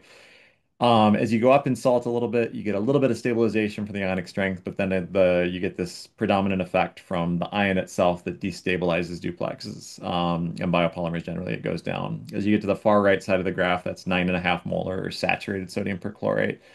Um, so the sidebar about water at the end of Rita's talk, that's something we think about a lot here because when you're at that 9.5 molar perchlorate, you're almost getting away from it really being water as a solvent. It's basically 3 waters per ion that are present there. So you're kind of getting away from 55 molar water into something that, it's not water, but it's almost another solvent. When we looked at some other folds of DNA, there's some that were affected a lot less. This is a special four-stranded structure called the G quadruplex that DNA can also make. And what we found is that this one doesn't care very much. You get kind of the same overall shape to the curve, some initial stabilization and some destabilization, but you end up with kind of an inversion of what you start with at the low salt. If you look at the left there, the black's above the red. If you go to the right, the red's above the black. And so depending on what salt regime we're in, we can actually have, one secondary structure favored, and then we go to the other one becomes favored. We did a lot of experiments where we kind of monitored this using a number of different fluorescence techniques, and we found that by using this salt concentration, we could actually switch this back and forth between these different structures with really mild conditions, just kind of tuning salt concentrations to the point where depending on what salt regime we were in, we could basically pick kind of a spot on a phase diagram where we went from one secondary structure into another. We can go to something where a duplex is favored, something where everything's unfolded, and then something where this four-stranded sort of unimolecular folding structure happens here. So this was really interesting. It was something that we looked at in terms of what happens if you look at something in a vacuum. This is using that same fluorescence to track something. So what we have is something initially where it's lighting up, and this is actually a camera taking a picture of this under vacuum as it's concentrating. So it lights up the left one when it's in the duplex state. The middle one is going to light up when it switches into that other four-stranded state, and then that right one is a control. And you can see as this video progresses, what's happening is everything in here is concentrating. And so the DNA is concentrating, so is the salt too. And so what's happening is we're getting everything in here concentrated, and eventually it's going to switch preferred folding state.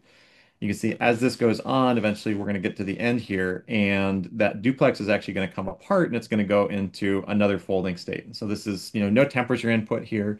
This is basically just the vacuum here, concentrating everything in solution, and we're actually driving it into another folding state. And so right before the end here is sort of the peak where everything's the most concentrated, but then that salt effect becomes predominant. You can see it starts to go dark, the middle tube starts to become light, and that's actually because the salt concentration is impacting this. So this is something that could be happening in something like a day-night cycle.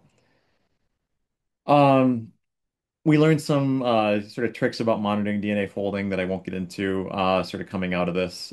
We found some ways to track basically secondary structure state using some of this. But I'll get kind of the meat of this, which is actually, what can we use this for? This was sort of initial work that we did on, can we switch states around? Are the rules different if we're folding in one of these high salt environments? I think that to the point of the last talk about, I think it's worth looking at astrobiology stuff on other bodies. I think it's really true. This is something I've been passionate about for a while. I think that it's a value add that's often pretty low cost to other missions, to things like life detection missions, and I think we can get a lot out of it. And so we started thinking about, what's something that we can do with this? Can we take, like a really simple model cofactor biopolymer complex like you might have in a model prebiotic system? And what are the consequences of having all this salt around here? So what this was is it takes that four-stranded structure, it binds to the cofactor heme, so the same one we're using in our hemoglobin to carry oxygen around, perform a bunch of redox reactions in our bodies. And we looked at, if we're in these really high salt environments where we're kind of tuning the folding states, can we do catalysis with these? We know that this four-stranded structure with the heme can perform redox chemistry, but what we weren't sure was, does this actually work in these kind of high salt conditions? If we do the sort of salt trick to switch from one secondary structure to another, is that still going to be competent to bind a ligand? Can you have something in a high salt environment actually do redox catalysis? Turns out it is. This graph is showing basically a colorimetric assay where we monitor this reaction to see if there's redox chemistry happening. That should only happen if functional catalyst is present. And this is basically looking at low, medium, and high salt. So something where it's going to be sort of in our reference state, something like you're in my body. The high, sort of medium salt would be kind of like what we were concentrating to in that video that I just showed. And then the super high salt would be in the saturated solution where everything gets a bit destabilized. And we found is that, even in this, we're calling it medium salt, but it's 5 molar, that's, high salt by almost any definition. We can actually get a functional catalyst out of it. We additionally looked at how this might work in a more conventional kind of RNA world type scenario. And so we looked at a number of ribozymes in high salt, looking to see like, do these work in here as well? This is the hammerhead ribozyme. It's a nuclease ribozyme. That's sort of you can think of it as kind of the E. coli of ribozymes. This has been a reference system for ribosomology for a long time. What we found is that it'll hang on to pretty high salt. This is a gel shift assay. So basically, when you see the lower band show up, that's a functional ribozyme. If the upper band is the only one that's there, that's no longer a functional ribozyme.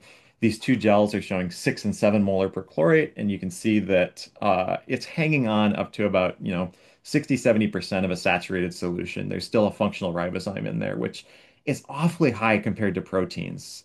We can track it as we see kind of the activity die down as you go up to extremely high salt.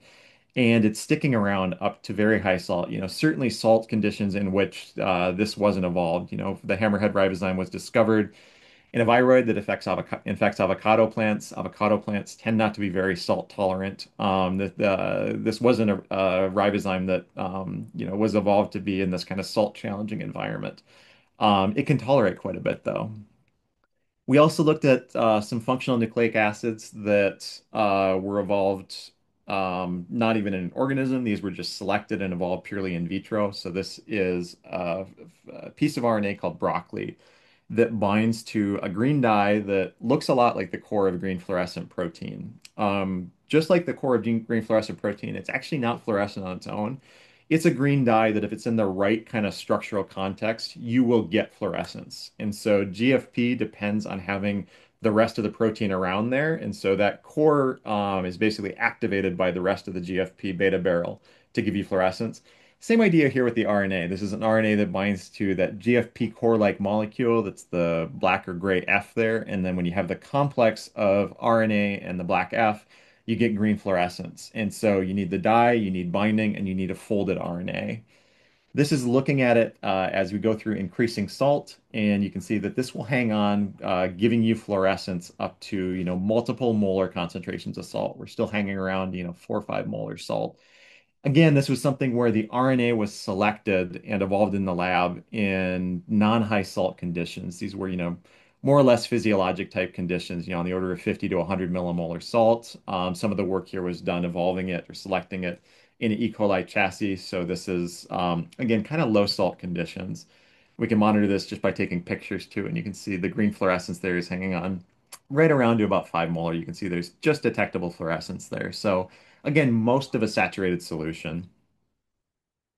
We went to more complex ribozymes too. This is probably one of the most complex ribozymes that has been developed. And what this is it's an RNA that can itself act as an RNA polymerase. And so this has sort of been evolved over the years in the lab and in vitro evolution experiments from an RNA that Dave Bartel selected years ago that initially they found an RNA that can act as a ligase, so that can ligate two RNAs together.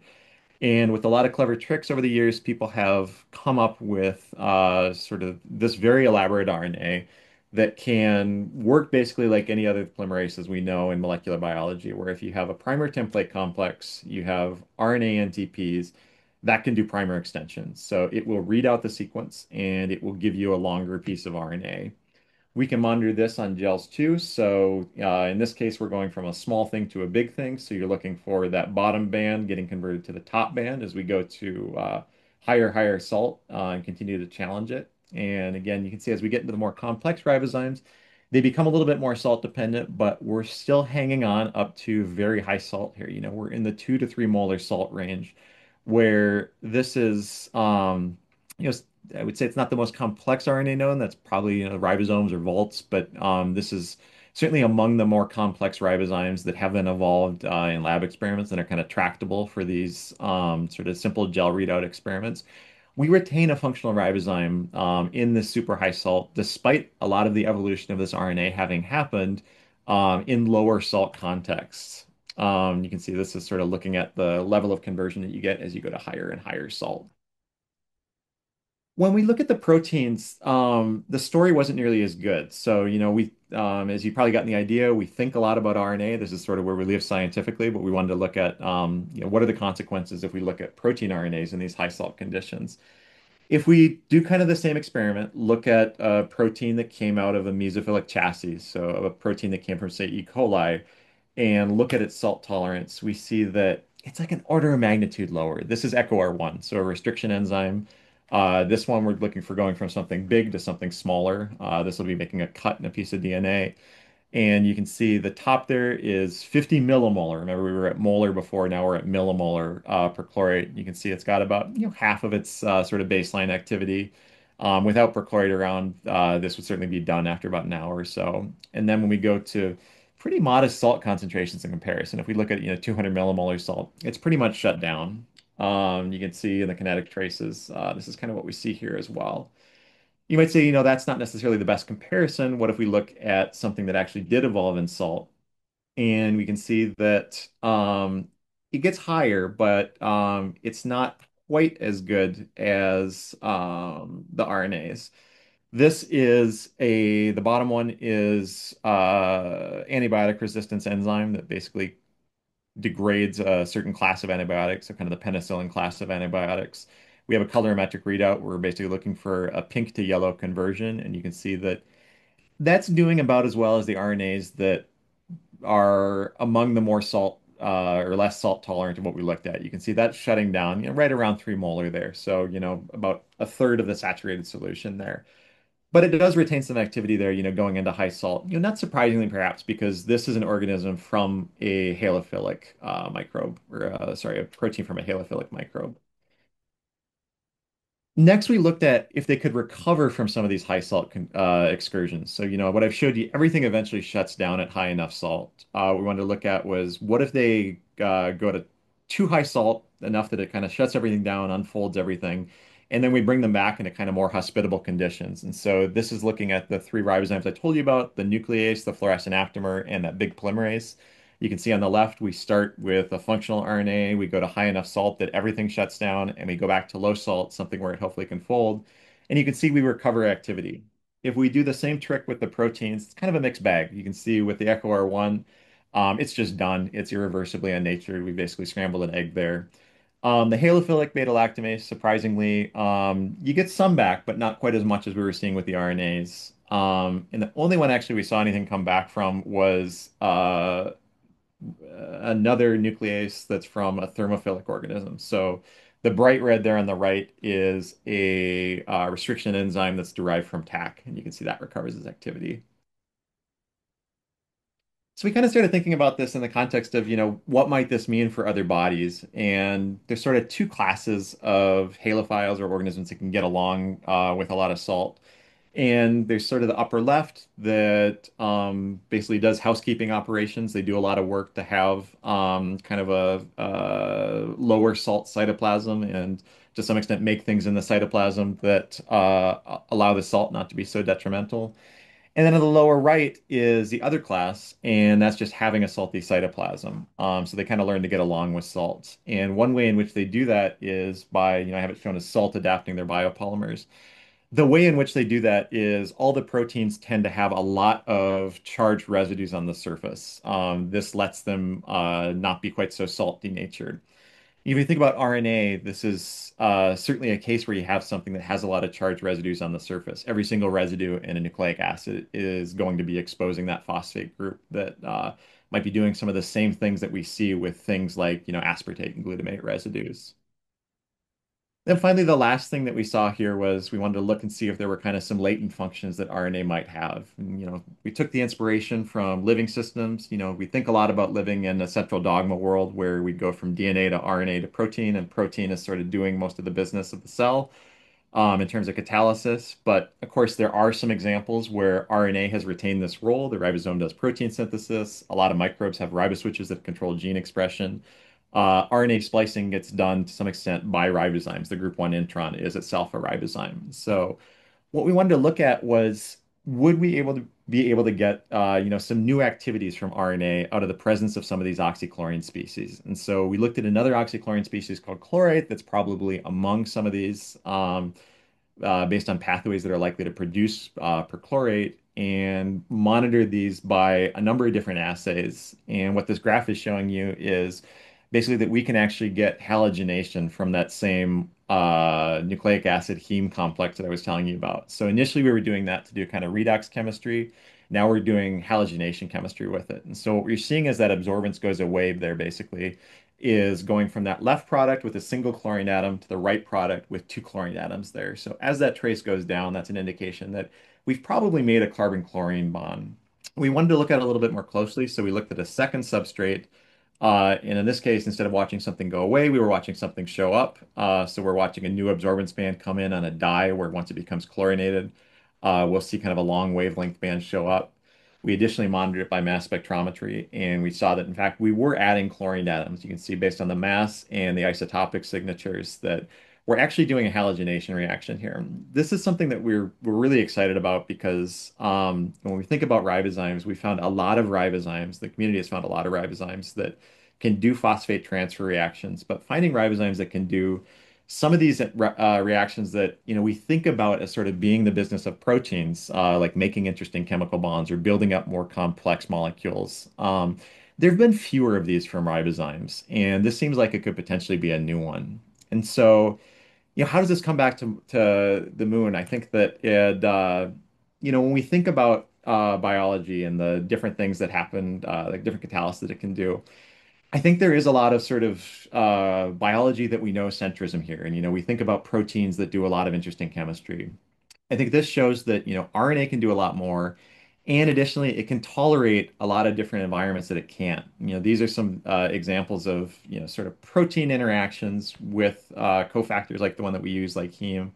And then the corresponding nucleic acid-base interaction that have certainly been an area of study, I think of a lot of interest in terms of prebiotic chemistry, in terms of biotechnology, where we're finding increasing lines of evidence that these might be relevant to microbial systems. This RNA heme or DNA heme story has been something that's been looked at for a long time. It's just been in the last few years that we started to see that there might be some physiological and microbial relevance to it. These turn up in a lot of microbial biofilms. I think that there's a lot we still have to understand here. And I think that, sort of looking at the intersection of what we've been looking at here with the high salt environments, some new roles for RNA. I think that this is something that is certainly worth giving some thought to in terms of as we think about other bodies. I think the moon, it's hard to think about it without thinking about the fact that this is probably involved in some kind of moon to Mars architecture. And there's definitely a connection between these two bodies in terms of things that are anticipated there. I think that the things that we're seeing here, you can sort of draw a line between this Earth biochemistry and Mars, perhaps with the moon in the center there. And I think we're really excited about some of these new roles that we've seen for RNA. And I think that it shows that perhaps these can function in environments that are not the ones that we were thinking of them as, maybe being compatible with. And, this was one that we looked at in terms of our interest in Mars, but I think that, as we've heard today, there's kind of unique challenges in some of these other bodies as well. I think that every challenge you can think of as an opportunity as well, and I think that RNA is sort of unique as a biopolymer and maybe presents some of these other opportunities here. The analogy I always give is that we think about biology as kind of going from the three little pigs, from straw to logs to bricks, and maybe we went from RNA to protein, and that was sort of a improvement in building materials. Protein is certainly the product of a lot of evolution. I would argue, and I guess this is what I'll leave you with, that you can think of that as your house, but if you think about what you would miss if it was broken in your house, if you think about what you have to get fixed to call someone to fix, sometimes it's the walls, sometimes it's the roof, but a lot of the time it's the stuff in your house. It's the furnace, it's the water heater, it's the refrigerator, your bathroom, your toilet, your sink, your power outlets. That's what the cofactors are. And I think that this kind of nexus or this kind of combination of RNA cofactor interactions and how they're shaped by these different environments is something that, like I said, there's a lot of unique challenges and opportunities that these other bodies present to us. So I will leave you with that. I want to put up my acknowledgement slide again to thank the students that did the work, the organizer for having me, and our funding agencies. I'd be happy to take any questions. Thank you very much. Thank you very much for invitation to this conference. My name is Mikhail Zarubin. I'm from Joint Institute for Nuclear Research. This is international intergovernmental organization, which includes a number of countries except of Russia. Also, it collaborates with some BRICS countries as Mexico, Brazil, and India. And today I will make a report on our group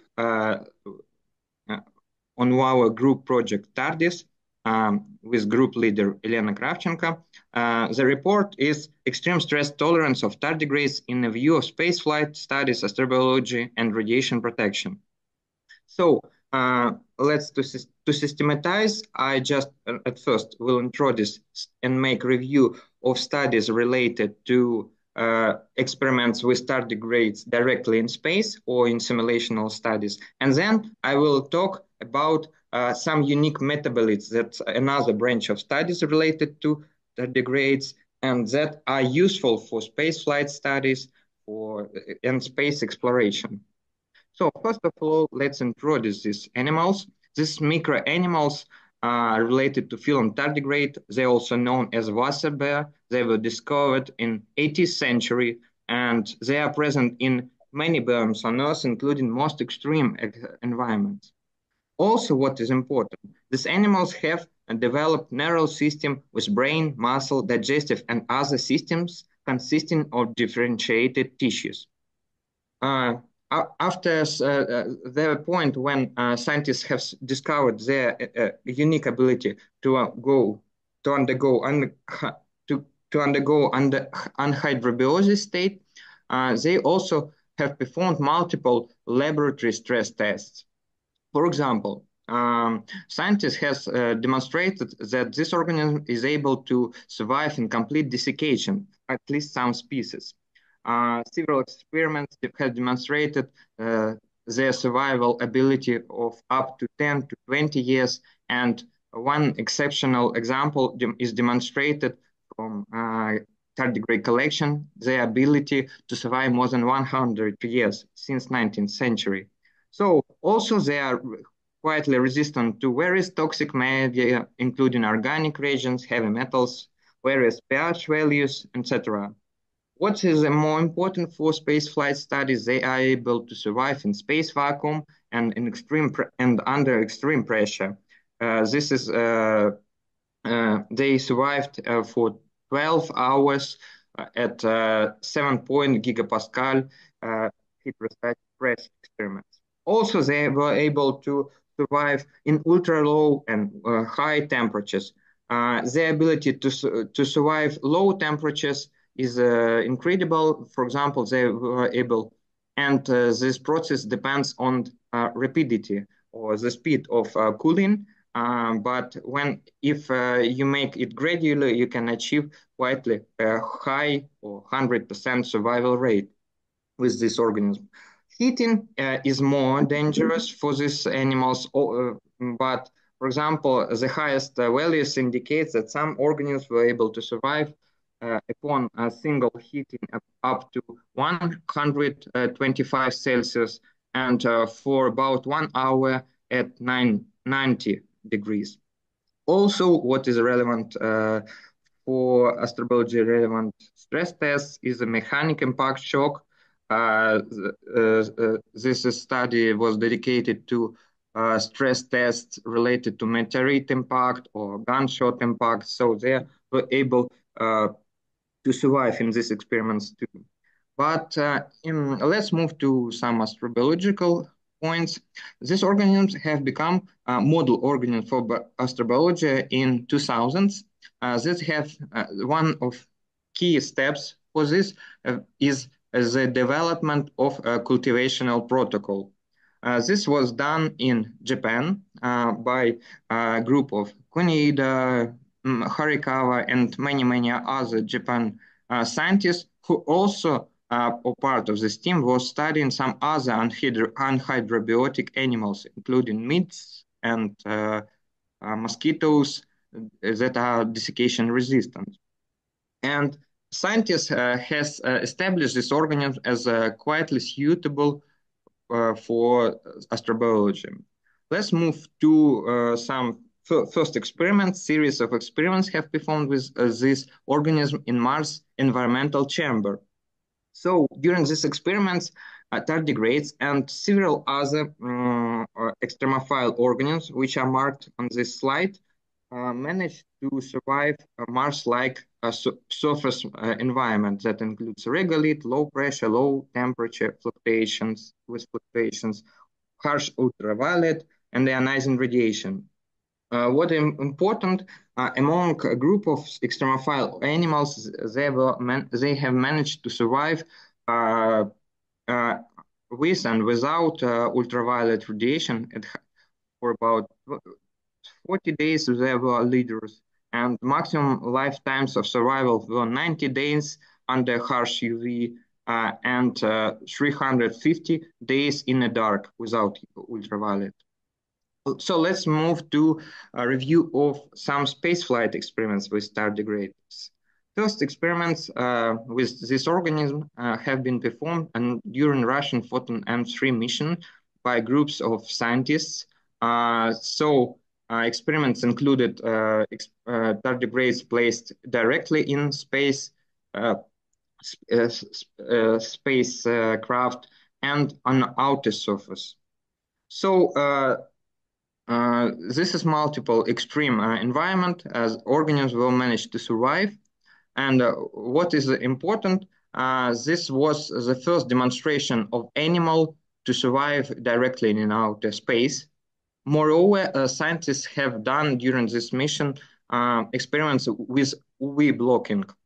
So this animal also was the first animal to survive under harsh ultraviolet. So this group of experiments on Photon M3 mission have been followed by Space Shuttle Endeavour supplementary experiments. And let's move to newest experiments with tardigrades in space.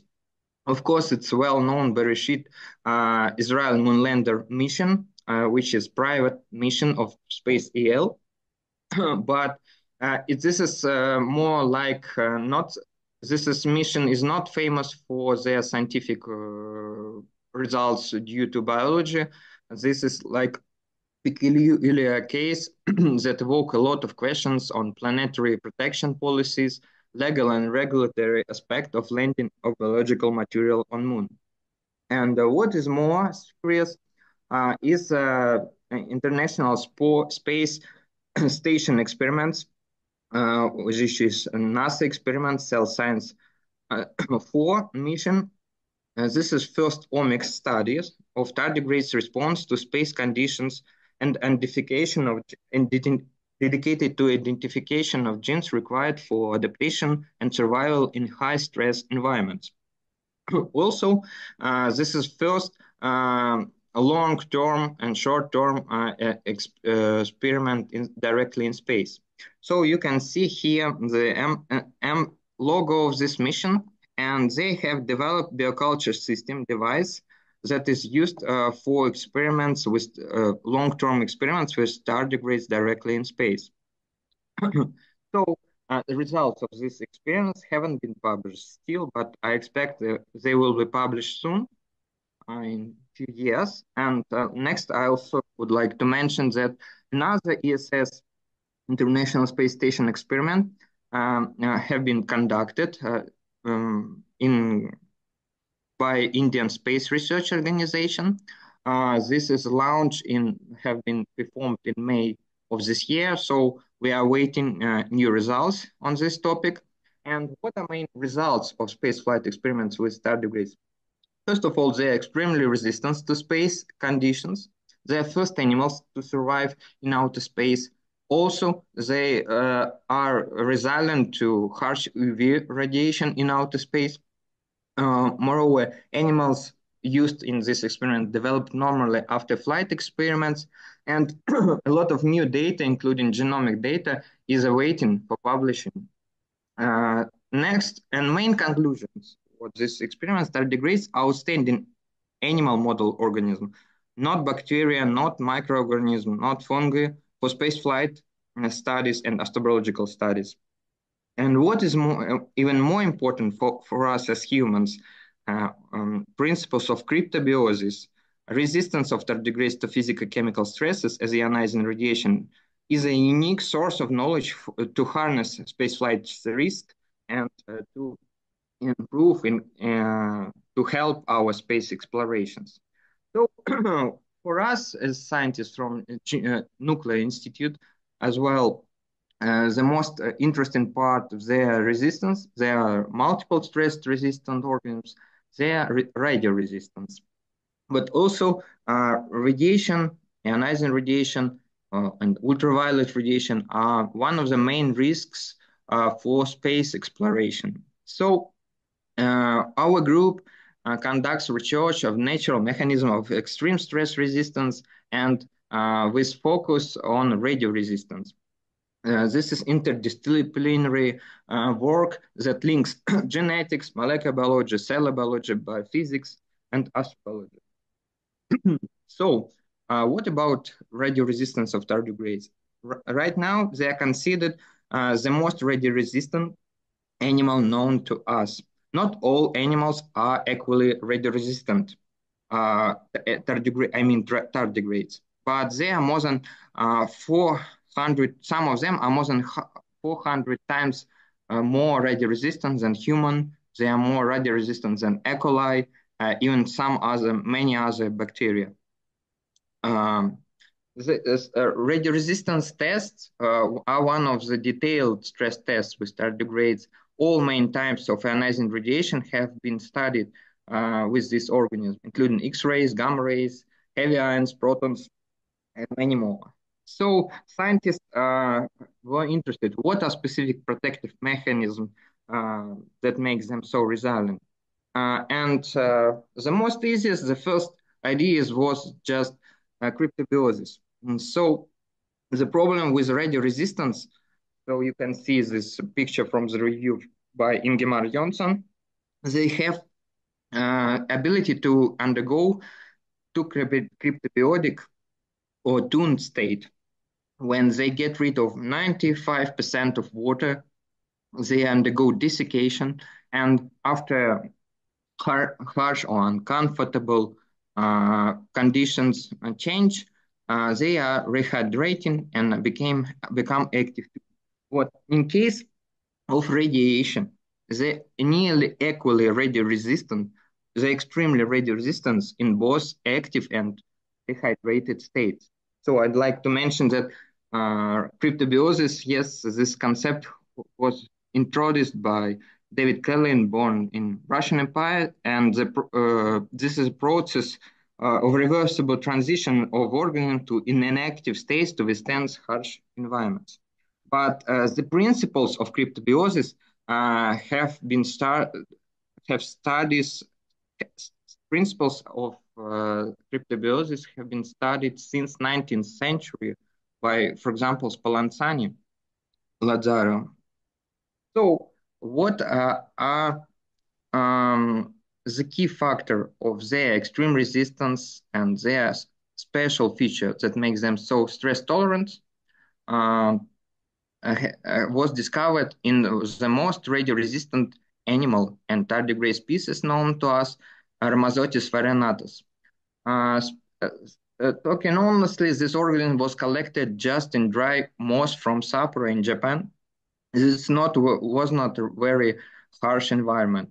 A group from University of Tokyo has developed protocol for cultivation, made a lot of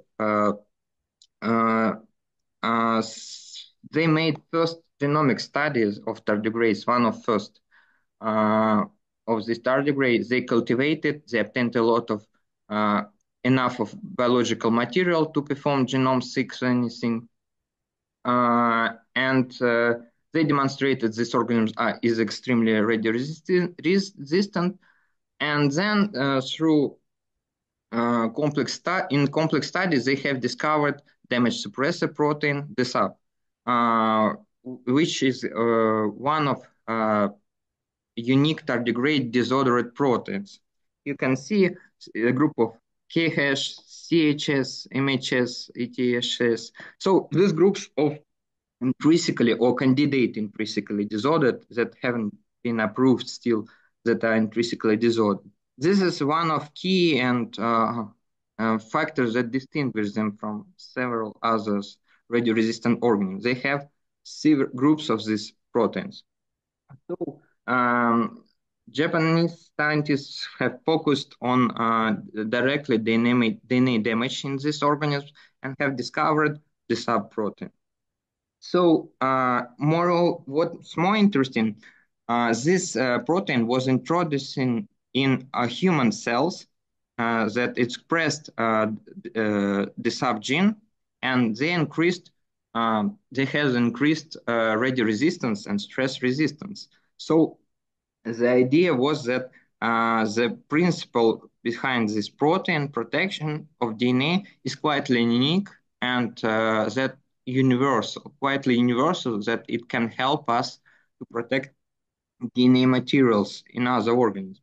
So up to date, only hypothetical molecular mechanism of the subaction is known. But briefly, it's considered that the sub forms like shield-like forms complex with DNA, and this shielding-like association induce protection to reactive oxygen species produced in multiple types of stress. And first of all, ionizing radiation, reactive oxygen species are produced upon radiolysis processes. Of course, but a little bit later, scientists demonstrated directly in tardigrades that desiccation stress in tardigrades requires to withstand for a long time, huge amounts of reactive oxygen species. So let's move to application of this protein, or as well some other unique tardigrade proteins for spaceflight studies. First of all, scientists has suggested to use organism expressing various tardigrade genes as biosensor of space exposome or space stress. So they plan to use organisms with varying stress resistance to understand radiation stress. And here you can see the unfortunately unsuccessful attempt during Artemis mission biocentel experiment. This is CubeSat, have to be the first biological experiment in deep space outside beyond Earth-Moon distance. Yeah, it has to be one of the first experiments. So it's a remote experiment. They use fluidic system here. This yeast experiment, and right now they plan to use yeast with expressing some genes of tardigrades also. Also, some ideas are presented by Chris Mason on pharmaceutical and genetic support for human and other terrestrial organisms in space. This is a NASA project collaborated with Cornell. So we are moving to already ongoing experiments. So one of first experiments since Apollo era have been performed with algae during Artemis M mission. This is first return mission. Yeah. So they used algae and used algae that expressed tardigrade genes with increased resistance, and that way they used it also as stress test system. Also, in this September, our group have started experiment on Russian BioNM2 mission with satellite. We used the sub and control bacteria, the sub expressing and control bacteria that have been exposed inside spacecraft and outer space during 30-day mission. So we have several groups, and this is ongoing experiment. And right now we move directly to our to TARDIS project at GENER. What are main goals of our project? I will talk a little bit about space experiment, but I just want to introduce it. First of all, we are aiming to study in vivo in vitro protective mechanism by the subprotein. To determine applicability and optimize the subprotein to complex animals for an improvement of resistance to multiple stresses. Also, we aim to develop various applications of this protein, including of development of biotechnological cultures, radioprotectors, stabilizers, cryoprotectants, etc. Our study can be divided, or studies of DNA protective mechanism can be divided in vivo experiments with human cells expressing the subgene, several lines of fruit flies expressing the subgene, and in vitro experiments of the sub and DNA complex. Right now, we are combining this through in vivo and in vitro both experiment in one study. So first of all, we have demonstrated an increase of fruit fly resistance to oxidative stress and ionizing radiation. On this slide, you can see our published results on experiments of resistance to oxidative stress. You can see all lines obtained have increased resistance for both male and female organisms. They have increased resistance. Also, we have performed gamma irradiation experiments at microtron MT25. You can see this is slightly high dose and 500 gray and 1000 gray, and we had increased radio resistance for fruit flies. Also, we used DNA comet assay to demonstrate after oxidative stress of Drosophila. We demonstrated that fruit flies with the sub had reduced DNA damage by the subprotein due to the subprotein. Also, we work with Proton Therapy Center in our institute, and we demonstrated the significant improvement of radio resistance in human cell culture to irradiation by high-energy protons. These protons are used for, experiments have been performed with protocol of medical procedures used for proton radiotherapy. Next, we go to transcriptome study of Drosophila melanogaster. We use this method to understand what are effects of the subprotein in non-tardigrade organisms with the sub. So we have studied all mRNA in organism versus with the sub versus control organism. So we performed comparative analysis of expression of all genes between control and experimental groups. We also have done biological process enrichment analysis, and we demonstrate a lot of processes that are influenced. This is biological network. This is common visualization of this transcriptomic data. So what are main results? We have performed transcriptome analysis pre and after irradiation. So we have studied transcriptomes of irradiated and irradiated organisms. So we demonstrate that the sub acts as a specific repressor of transcription and binds to RNA. In unstressed organ, effects of the sap on gene expression are dominating of genes related to chromatin organization, transcriptional regulation, neural system functioning. After radiation, we have demonstrated that the sap organ with the sap had much less stress response. They have downregulated much less genes involved in DNA replication, DNA reparation, and many others. Also, we aimed, as we are studying the protein as useful thing, as a potentially medical thing for medicine, we tried to understand some side effects, potential side effects, and we demonstrate that optimization of amount of this protein is required, as it affects a little bit chromatin organization, so it doesn't influence total lifespan, but for example, it influences locomotion behavior for some lines of Drosophila.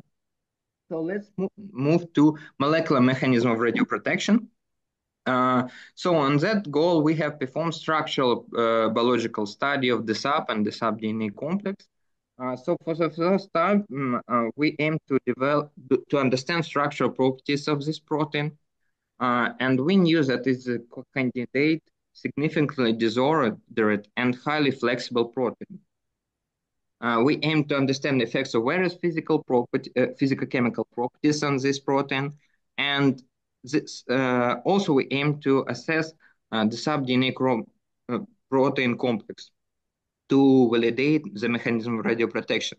What is important, such type of proteins require specific methods that includes, for example, small angle X-ray scattering technique, circular dihydration spectroscopy, and nuclear magnetic resonance. Also, groups of in silico methods are widely useful for studies of such proteins.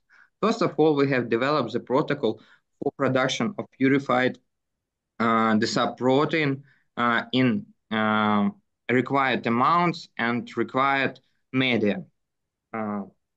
Next, we have performed detailed in silico analysis of the subprotein. We demonstrate the charge and hydrophobicity distribution in this protein. Also, we analyzed with various types of programs the predisposition of this protein to intrinsic disorder, to be intrinsically disordered protein. And we demonstrate that the subprotein is enriched in some amino acids that are spread among intrinsically disordered proteins. Also, you can see charge hydrophobicity properties. They are relating this up to intrinsically disordered protein. Also, we have studied amino acid distribution. This is per residue predisposition to intrinsic disorder in this protein. Also, what is important for such flexible, unstructured protein, this open or flexible regions that are not forming secondary structure, they are being actively phosphorylated and carbonylated.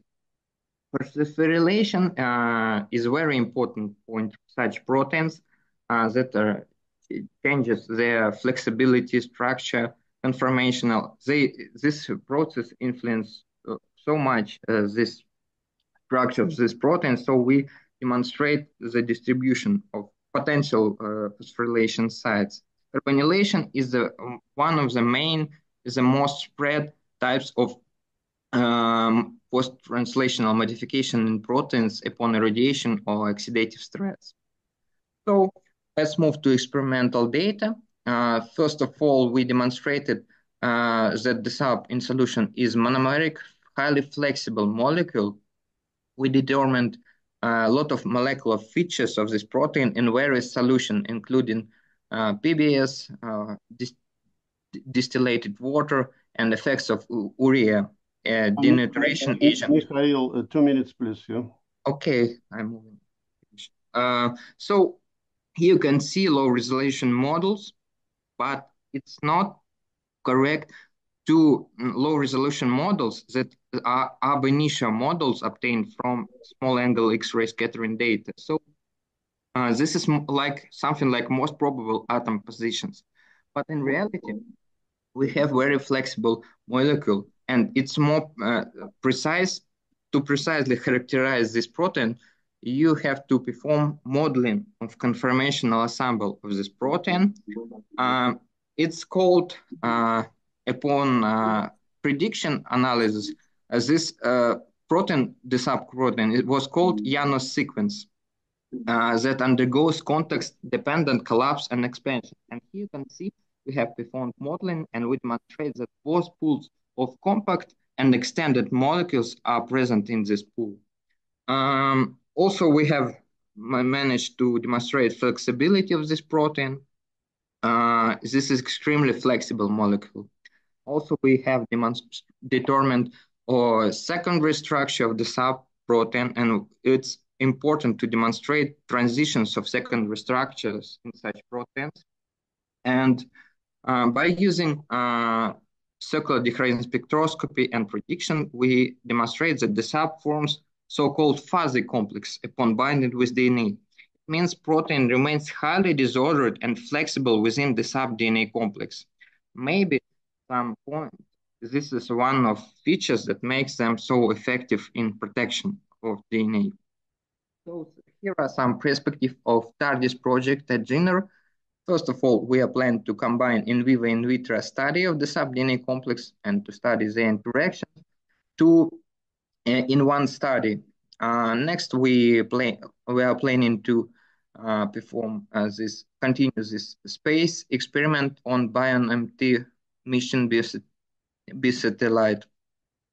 Also, we are planning to develop novel application and some others.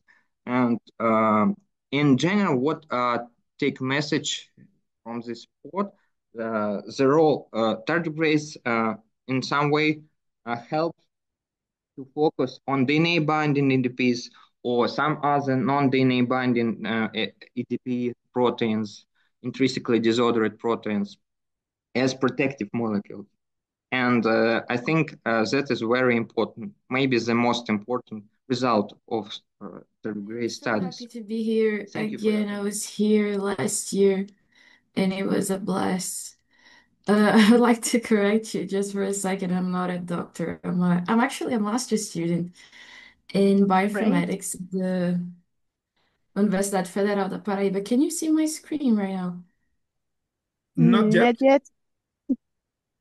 I think it's Yeah. charging. Yeah, we can see it. Okay, are the slides working? Are they changing? Yep. Okay. So to begin, as I was saying, I'm a master's student at the Federal University of Minas Gerais. I'm majoring in bioinformatics and I study viral proteins using bioinformatic approach. My talk's going to be a little bit different from everyone else because I thought it would be nice to talk about a weird little virus that is completely from Earth.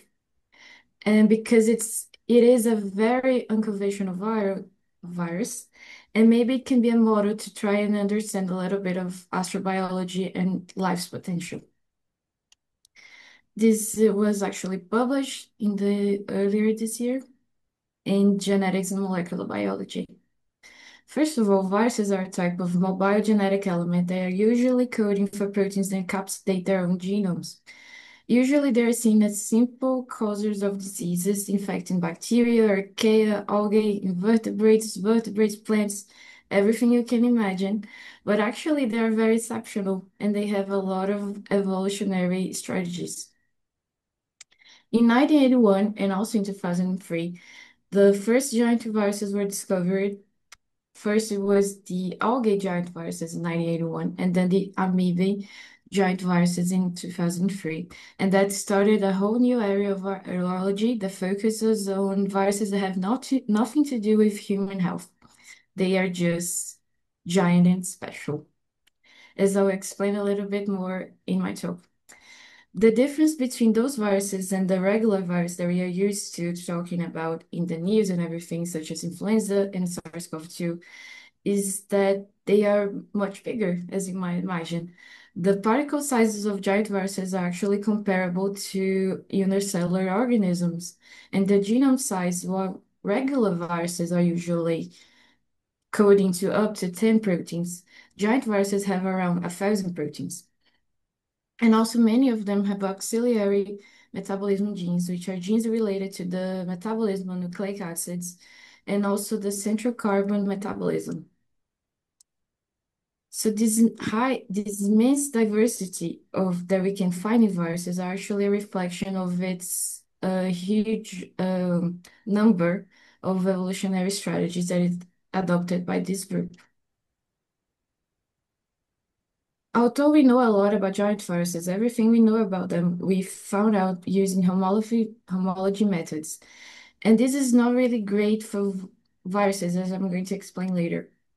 Every time a new gene is described, they are compared to what's available in public databases in search of similar genes. So we can do its phylogeny, its annotation, and we can know its function. But for viruses, that doesn't really make a lot of sense, since they have a high evolutionary rate, especially RNA viruses, and they have a low representation in public databases, both in the sense of primary sequences and also the three-dimensional sequences. And that includes the PFUN that I don't think exists anymore. I think it's the TEPRO now, the protein databank, and the AlphaFold protein structure database as well. In this way, in this context, my work used the advances in bioinformatics to try and understand a little bit more about viral proteins. Many genetic mechanisms related to viruses have already been described, such as segmentation. A virus, it can be monopartite, which is the normal kind of, which is when one molecule of nucleic acid is in one capsid. It can be segmented, such as influenza, when there are several molecules in different capsids, and it can also be multipartite, which is when there are several nucleic acid molecules in several capsids. In this image, as you can see, it's like if there is two lineages of viruses, different lineages, and that they co-infect the same cell at the same time. And what comes out is a rearranged viruses. This is what happens to influenza, which is why you need to take your influenza shot every year. Although this is a very valuable strategy, since it makes the potential for gene code and gene exchange much bigger, it is also a challenge for the viruses, since how do you group several genomes at the same time? And also, how do you make sure that all the genetic information is present at the same time during the infection?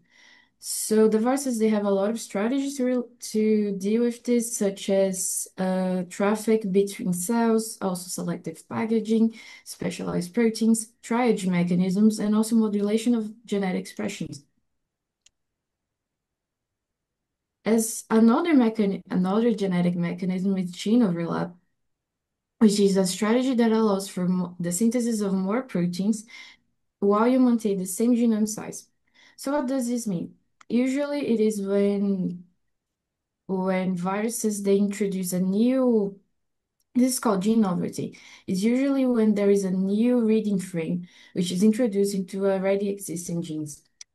And this can also be related to the synthesis of polyproteins, the suppression of stop codons, the changes to reading frames, as I mentioned, and also the fact that viruses usually don't have introns, or they have very small intergenic regions.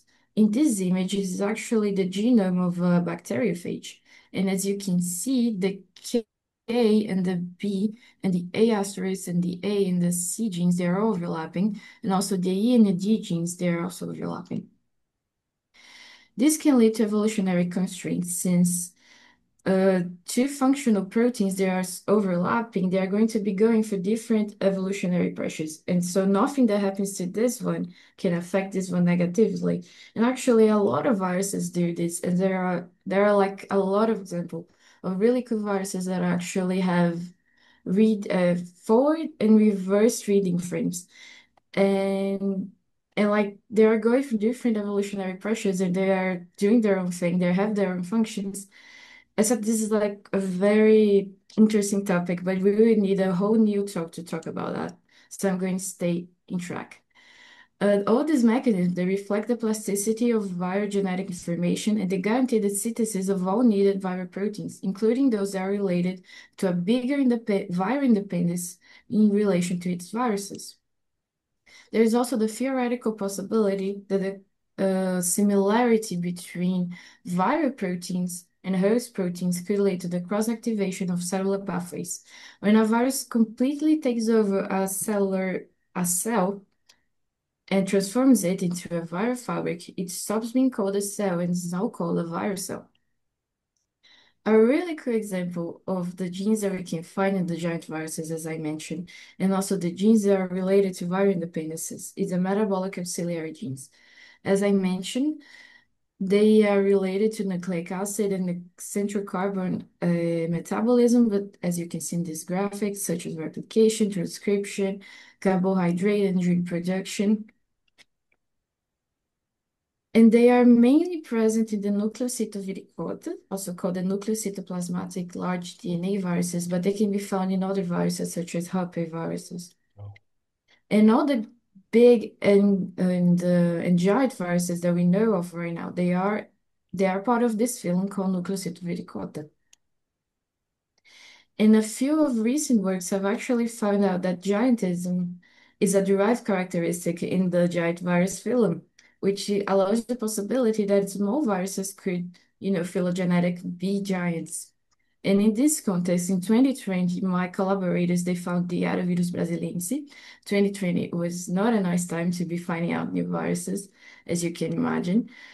And it's actually a smaller virus, as it's 80 nanometers in size. It has a 45,000 double-stranded DNA, and it has 80 genes. Out of those 80 genes, 74 are proteins, the other 6 are tRNAs. And out of those 74 proteins, only 26 were found in the proteome of the viral particle. And the interesting thing is, almost all of those 74 proteins are actually orphans, which are sequences that we do not know the origin or the function because they have no homolog sorts available in public databases. At a nucleotide level, Yaravirus has 6 genes that kind of look like other stuff that we already know, but very distinct. And at an amino acid level, nothing that Yaravirus has looks like anything else that's already been described. Besides all that, in spite of all that, actually, they were still able to find a major capsid protein with a capsid very common among giant viruses, and that allowed Yaravirus to be phylogenetic giant viruses, even though it's very small, and it has its own family called Yaraviridae, in the existing domain called Varidae, and the existing kingdom called Bonformviridae. In this work, we is trying to try and understand its genetic organization, its proteome, and its interactions with the host.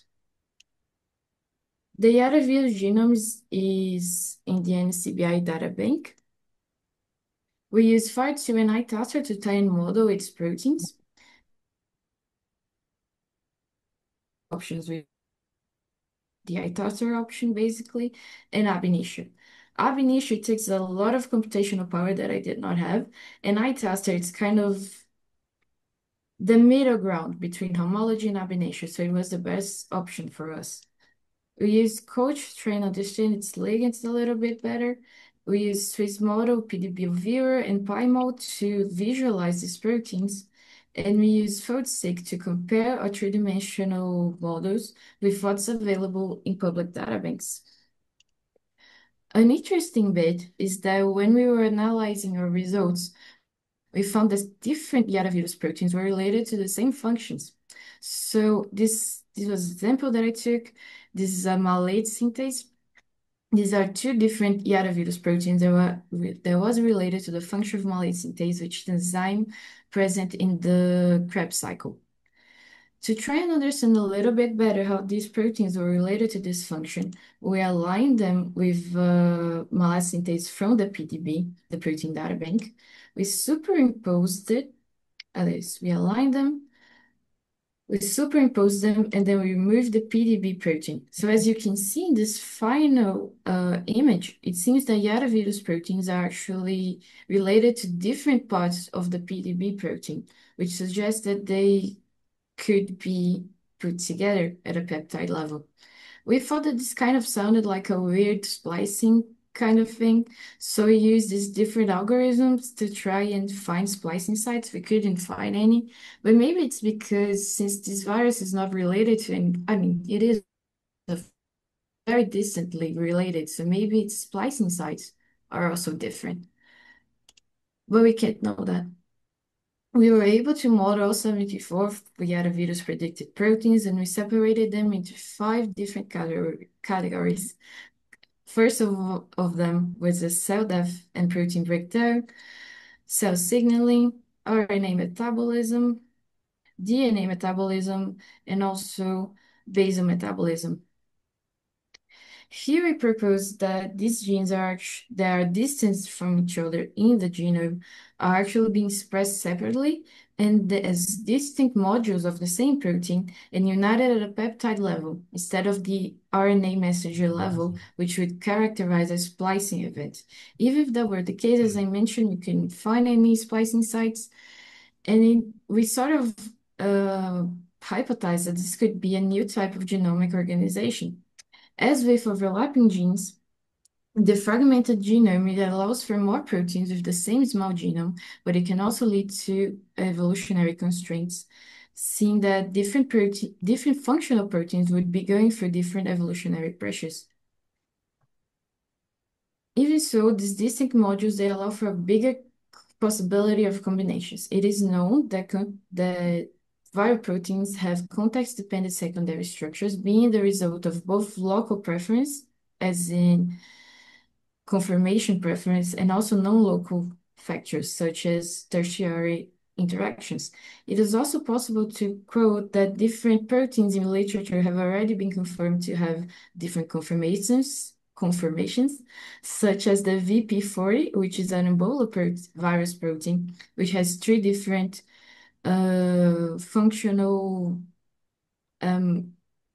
it can work as 3 different dimers, basically. It has a dimer function, an hexamer function, and octamer function. So it is possible that when these modules, they are alone, they are behaving a certain way and they're doing their own thing, they have their function, but when they are together, they behave differently and they have a different function. This mechanism suggests, as we have already mentioned, the genetic flexibility of viruses, since it allows for more function maintaining the same genomic size, which makes the repertoire of these viral proteins, a lot bigger. These functions can be related not only to necessary viral functions, such as its own replication, but also it can influence the host physiology during infection, which can make the virus more independent in relation to its host. In this sense, we are talking again about auxiliary metabolism genes. First of all, I would like to talk a little bit about these fragmented proteins that we found. We were able to assemble 26 of them, and I'm going to talk about a few of them just to sort of illustrate our point. And this one is a ribonucleoside diphosphate reductase. It transforms ribonucleotides into deoxynucleotides. It's very present among DNA viruses, such as which is the case for Yara. This is a serine tRNA ligase, which is very interesting because, as I mentioned, Yara has 6 different tRNAs, and of those 6 tRNAs, 2 are serine tRNAs. And the interesting bit is actually that none of Yaravirus tRNA seems to match neither most utilized codons that the virus uses nor the host uses, so we're not really sure what's going on there. And also, before giant viruses, there was no report of any viruses having tRNA ligase in its repertoire. It is suggested, though, that these proteins could help overcome the difference of codon used between viruses and hosts. These 2 proteins is actually a hydrogen potassium transporter and an ABC type transporter. And in other viruses that have already been described, and they seem to be related to depolarization of the host cell membrane. And it seems to be related to viruses that use endocytosis to enter the cell, which is actually the case for Yaravirus. These are all kinases, they're related to phosphorylation, and this in other viruses they seem to be related to nuclear overcoming, which is common for viruses that use the nucleus to replicate itself, which is the case for Yaravirus actually. And this is actually my favorite example of this. This is a protein that breaks down celluloses and a protein that breaks down kinase, chitin, I mean. And the interesting bit is that Yaravirus, as I mentioned, it affects amoebae. And amoebae, they have this super powerful cyst walls, which helps them overcome environmental stress. And most amoebae, they either have celluloses or they have chitin. And yet Acanthamoeba castellani, which is the only amoeba that Yaravirus seems to infect, at least at a laboratory level, it is the only known genus that we know that actually uses both celluloses and chitin in its cellular wall. This is a microscopic image that was taken by my collaborators, and as you can see, the Yaravirus viral fabric, which is this bit here, it seems to be attracting the mitochondria near itself, near its viral fabric. So thinking about that, we try and focus on the proteins that are related to mitochondrial functions. No known viruses actually codes for whole metabolic pathways. Besides that, coding for key enzymes actually can already make the virus more independent in relation to its host. Given this structural resemblance between some Yaravirus proteins and some TCA, which is the tricarboxylic acid cycle, and the glyoxylate cycle, and the mitochondrial respiratory complexes, we hypothesized that these orphans were taking on these functions. The electro-respiratory chain is actually a chain that produces energy to the cell in the form of ATP and is connected to the TCA cycle in the complex tube. The TCA cycle, it's a energy-producing cycle that can produce both energy and also substrates for the cell. And there are many known cases in literature of viruses cooptating these cycles for replication. Sorry about that. Can you So please, this is a, Himanshu mute? I'm just finishing up, I swear. This is an image that we made trying and represent the Yaravirus proteins in comparison to these pathways that we mentioned. It is known that some of the contrapoints for the TCA cycle is actually the malate, the oxaloacetate, and the isocitrate levels. And it seems that Yaravirus has proteins that are related to these contrapoints, such as the presence of fumarase and malate synthase, which can keep the malate levels going. The malate dehydrogenase and the PEP carboxylase levels that can leave oxaloacetate levels going, and the isocitrate lyase, which can convert isocitrate and succinate, and the complex to fumarate, malate, and here glyoxylate to malate by malate synthase, and you get it, right? So the presence of these enzymes, it can have a positive upregulation of these complexes, so they produce more energy, they produce more substrates, which then can be cooptated by the viruses. And also there's an overcoming of those checkpoints, which can keep the cells producing energy for a longer time. Because, when a cell goes through an infection, not only a virus infection, but just infection in general, it can get to a point where it just sort of shuts down and goes into cell death. But if a virus has enzymes that can keep the energy cycles going, the cell can be kept alive for longer.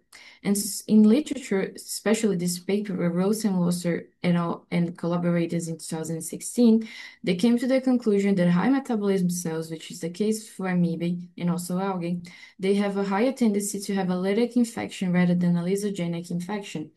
So that takes to evolutionary pressure that since the cell is about to die anyway, it's going to die fast, there is an evolutionary pressure so that the viruses not only get these genes, the metabolically related genes, but also they keep them on their genomes so the cells can stay alive for longer and they can replicate for longer. This is an example of few other viruses that also do this. The human cytomegaloviruses, it can increase TCA substrates. The herpes viruses has a pyruvate carboxylase, which is also related to the TCA. The vaccinia viruses, it raises citrate levels, and the human adenoviruses can change parallel pathways to the TCA cycle that also keep it going. So in conclusion, we could find functions for all 74 of Yaravirus proteins. Our data helped understand a little bit more about the wonderful viral diversity and also of previously basically unknown little viruses. We also proposed the fragmented proteome, in which different proteins are expressed separately but then united at a protein level. We also talked a lot about metabolism modulation and the host in the viral dependency in relation to its host. We also explore bioinformatic techniques, and we propose that they are viable for better understanding these viruses. We also propose that it seems to be a host thing, the metabolism genes, and not a gigantism thing. And all of this data is actually in silico data, but we have some partners trying and make experimental data to try and confirm what we found here, which is super exciting. Thank you so much for listening to me. These are my supervisors, my beloved lab virus colleagues, and also all the agencies that have paid for my scholarships. And this is my email. Thank you so much for listening to me. Thank you, Sohan, for inviting me. I'm Ananya Agrawal, currently pursuing my master's in microbiology from India. So whenever we think about the lunar habitat, we always picturize about the rockets, space suits, and radiation shields, and advanced human habitation.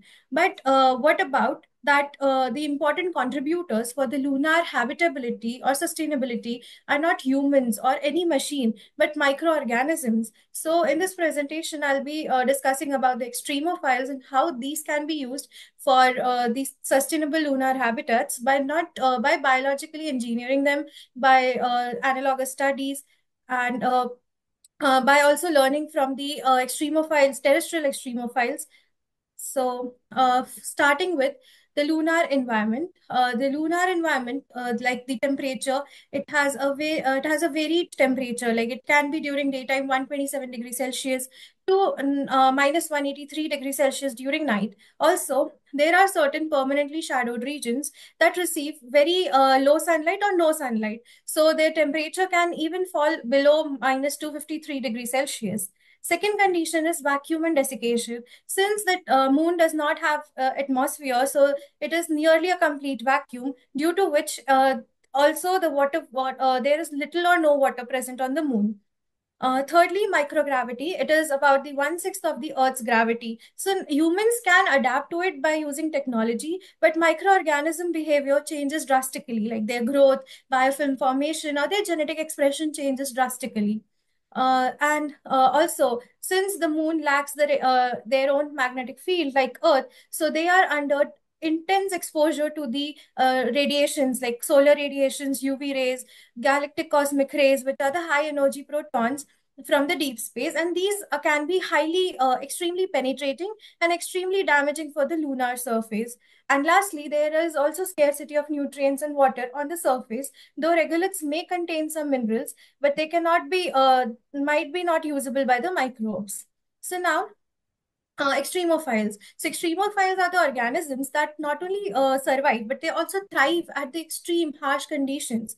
So some of them are like thermophiles that can thrive at very high temperature. Then there are psychrophiles that can thrive at extremely cold temperatures, radiotolerant that can withstand the intense radiation. Then there are xerophiles that survive in extremely dry or low water conditions, and acidophiles and alkalophiles, as the name suggests, that the former acidophiles can thrive at a very acidic environment like the pH with 1 or to 3 or even lower than 1, and alkalophiles that flourish at highly alkaline conditions above 9 pH. So, but like moon can have a combination of these conditions like extreme temperature fluctuation, radiation, and dry conditions. So for those conditions, polyextremophiles are the organisms that possess these multiple adaptations that allow them to survive in a combination of extreme conditions. So these are some of the resources of the extremophiles on Earth, like psychrophiles can be found in sea ice, permafrost polar regions. Then the acidophiles can be found in the acidic, hyperacidic lakes and volcanoes. And in the nuclear contaminated sites, one can find radiotolerant organisms. In the desert and arid environments, xerophiles can be found. So now let's discuss about the temperature adaptations. So as we know that there is high temperature fluctuations on moon, so the organism might suffer from thermal stress and cold stress. For these, the extremophiles have developed certain adaptations and unique characteristics. Like first of all, thermophile. I think every one of us must have heard about the Thermus aquaticus because of its enzyme Taq polymerase, which is useful in the PCR uh, reaction. So the thermophiles have adapted to these thermal stresses by increasing the saturated fatty acids that maintains the membrane integrity. Then also they have stable enzymes and heat shock proteins. So these thermostable enzymes are active at high temperature, and heat shock proteins help in the damaged protein refolding. Similarly, for the psychrophiles to adapt to the cold stress, like the Psychromonas ingrami, they thrive at extreme cold temperature by the increasing unsaturated fatty acids. They also have to maintain the membrane fluidity, and these also have cold active enzymes that are active at low temperature. Then they have antifreeze proteins and cold shock proteins for the refolding of the damaged proteins. And these also have molecular chaperones. Molecular chaperones basically prevents the eye's damage and sustain the metabolism. And carotenoid pigments, they protect from the oxidative damage. So together, both these thermophiles and psychrophiles can provide a model for how biological systems might survive during the high fluctuations or in moon temperature. The next is radiation adaptation. So radiation is the major threat for an organism to survive in because it is intense because it is in direct exposure of the cosmic rays and the solar radiations. So Deinococcus radiodurans is an organism which has a natural ability to survive in the high radiation condition because it can survive a radiation dose 1,000 times higher than humans. And so these have a unique adaptation, like they have an extra layer of electron dense zone and a polysaccharide coat that acts as a physical barrier against the radiations. These also have a polar lipid that stabilizes the cell membrane. And they have multiple copies of genes which are in unique ring structure. Also, it has an efficient DNA repair mechanism. Like after the damage, it can repair the DNA in within hours. So after the damage, and it also has an efficient antioxidant defense system. So basically, it neutralizes the reactive oxygen generated by the action of the radiations, protecting the vital proteins from the oxidative damage. And lastly, they have a regulatory protein like PPRY and PPRM that activates the stress response genes critical for its survival against the radiation. Other radio-resistant microbes are also there, like Cochuria and Rubrobacter. And lastly, desiccation. So moon surface has no or little water, making the desiccation tolerance essential for any microbial life. So xerophiles are the organism that can survive under these extremely dry conditions. So these microbes accumulate these protective sugars like tree halos. So these tree halos stabilizes the DNA and protein, protecting them from the damage due to the desiccation. And also these microbes can secrete extracellular polysaccharide layer that will trap the water and shields the cell against the drying.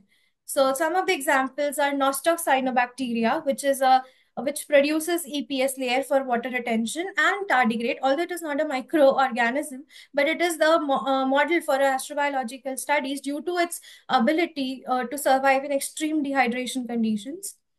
Now, the strategies that can be adopted for the microbial adaptations for the lunar habitat are three strategies: selection approach, engineering approach, and consortia approach. Selection approach is basically where we can use the directly extremophiles that have the natural ability to survive and uh, under these extreme conditions, like the Dinococcus or any thermophile or psychrophile.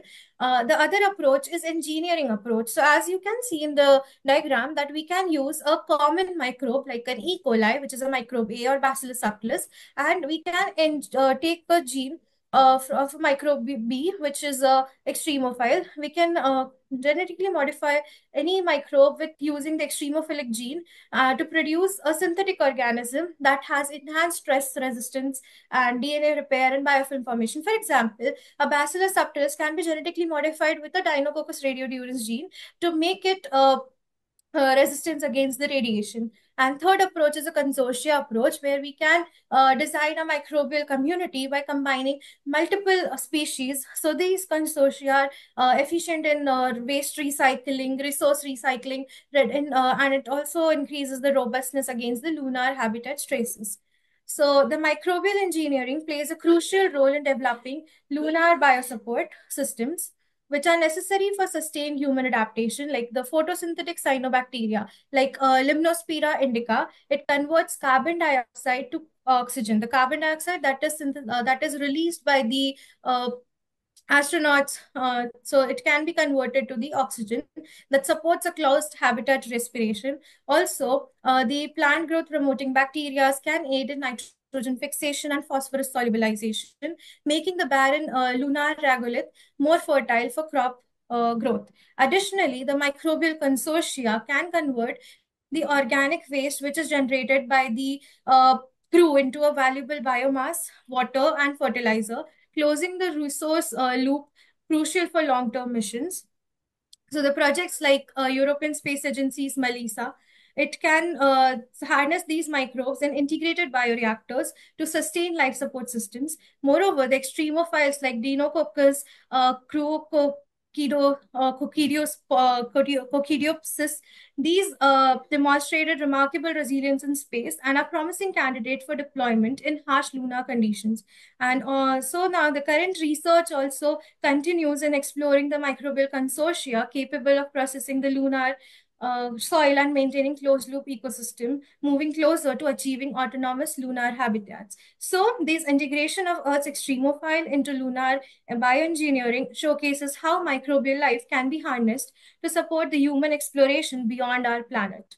So before performing any experiment, these analog sites are the best way to get the results and perform experiments. So analogous sites are basically the place that has physical similarities to a planet or a planetary body or extreme space environments.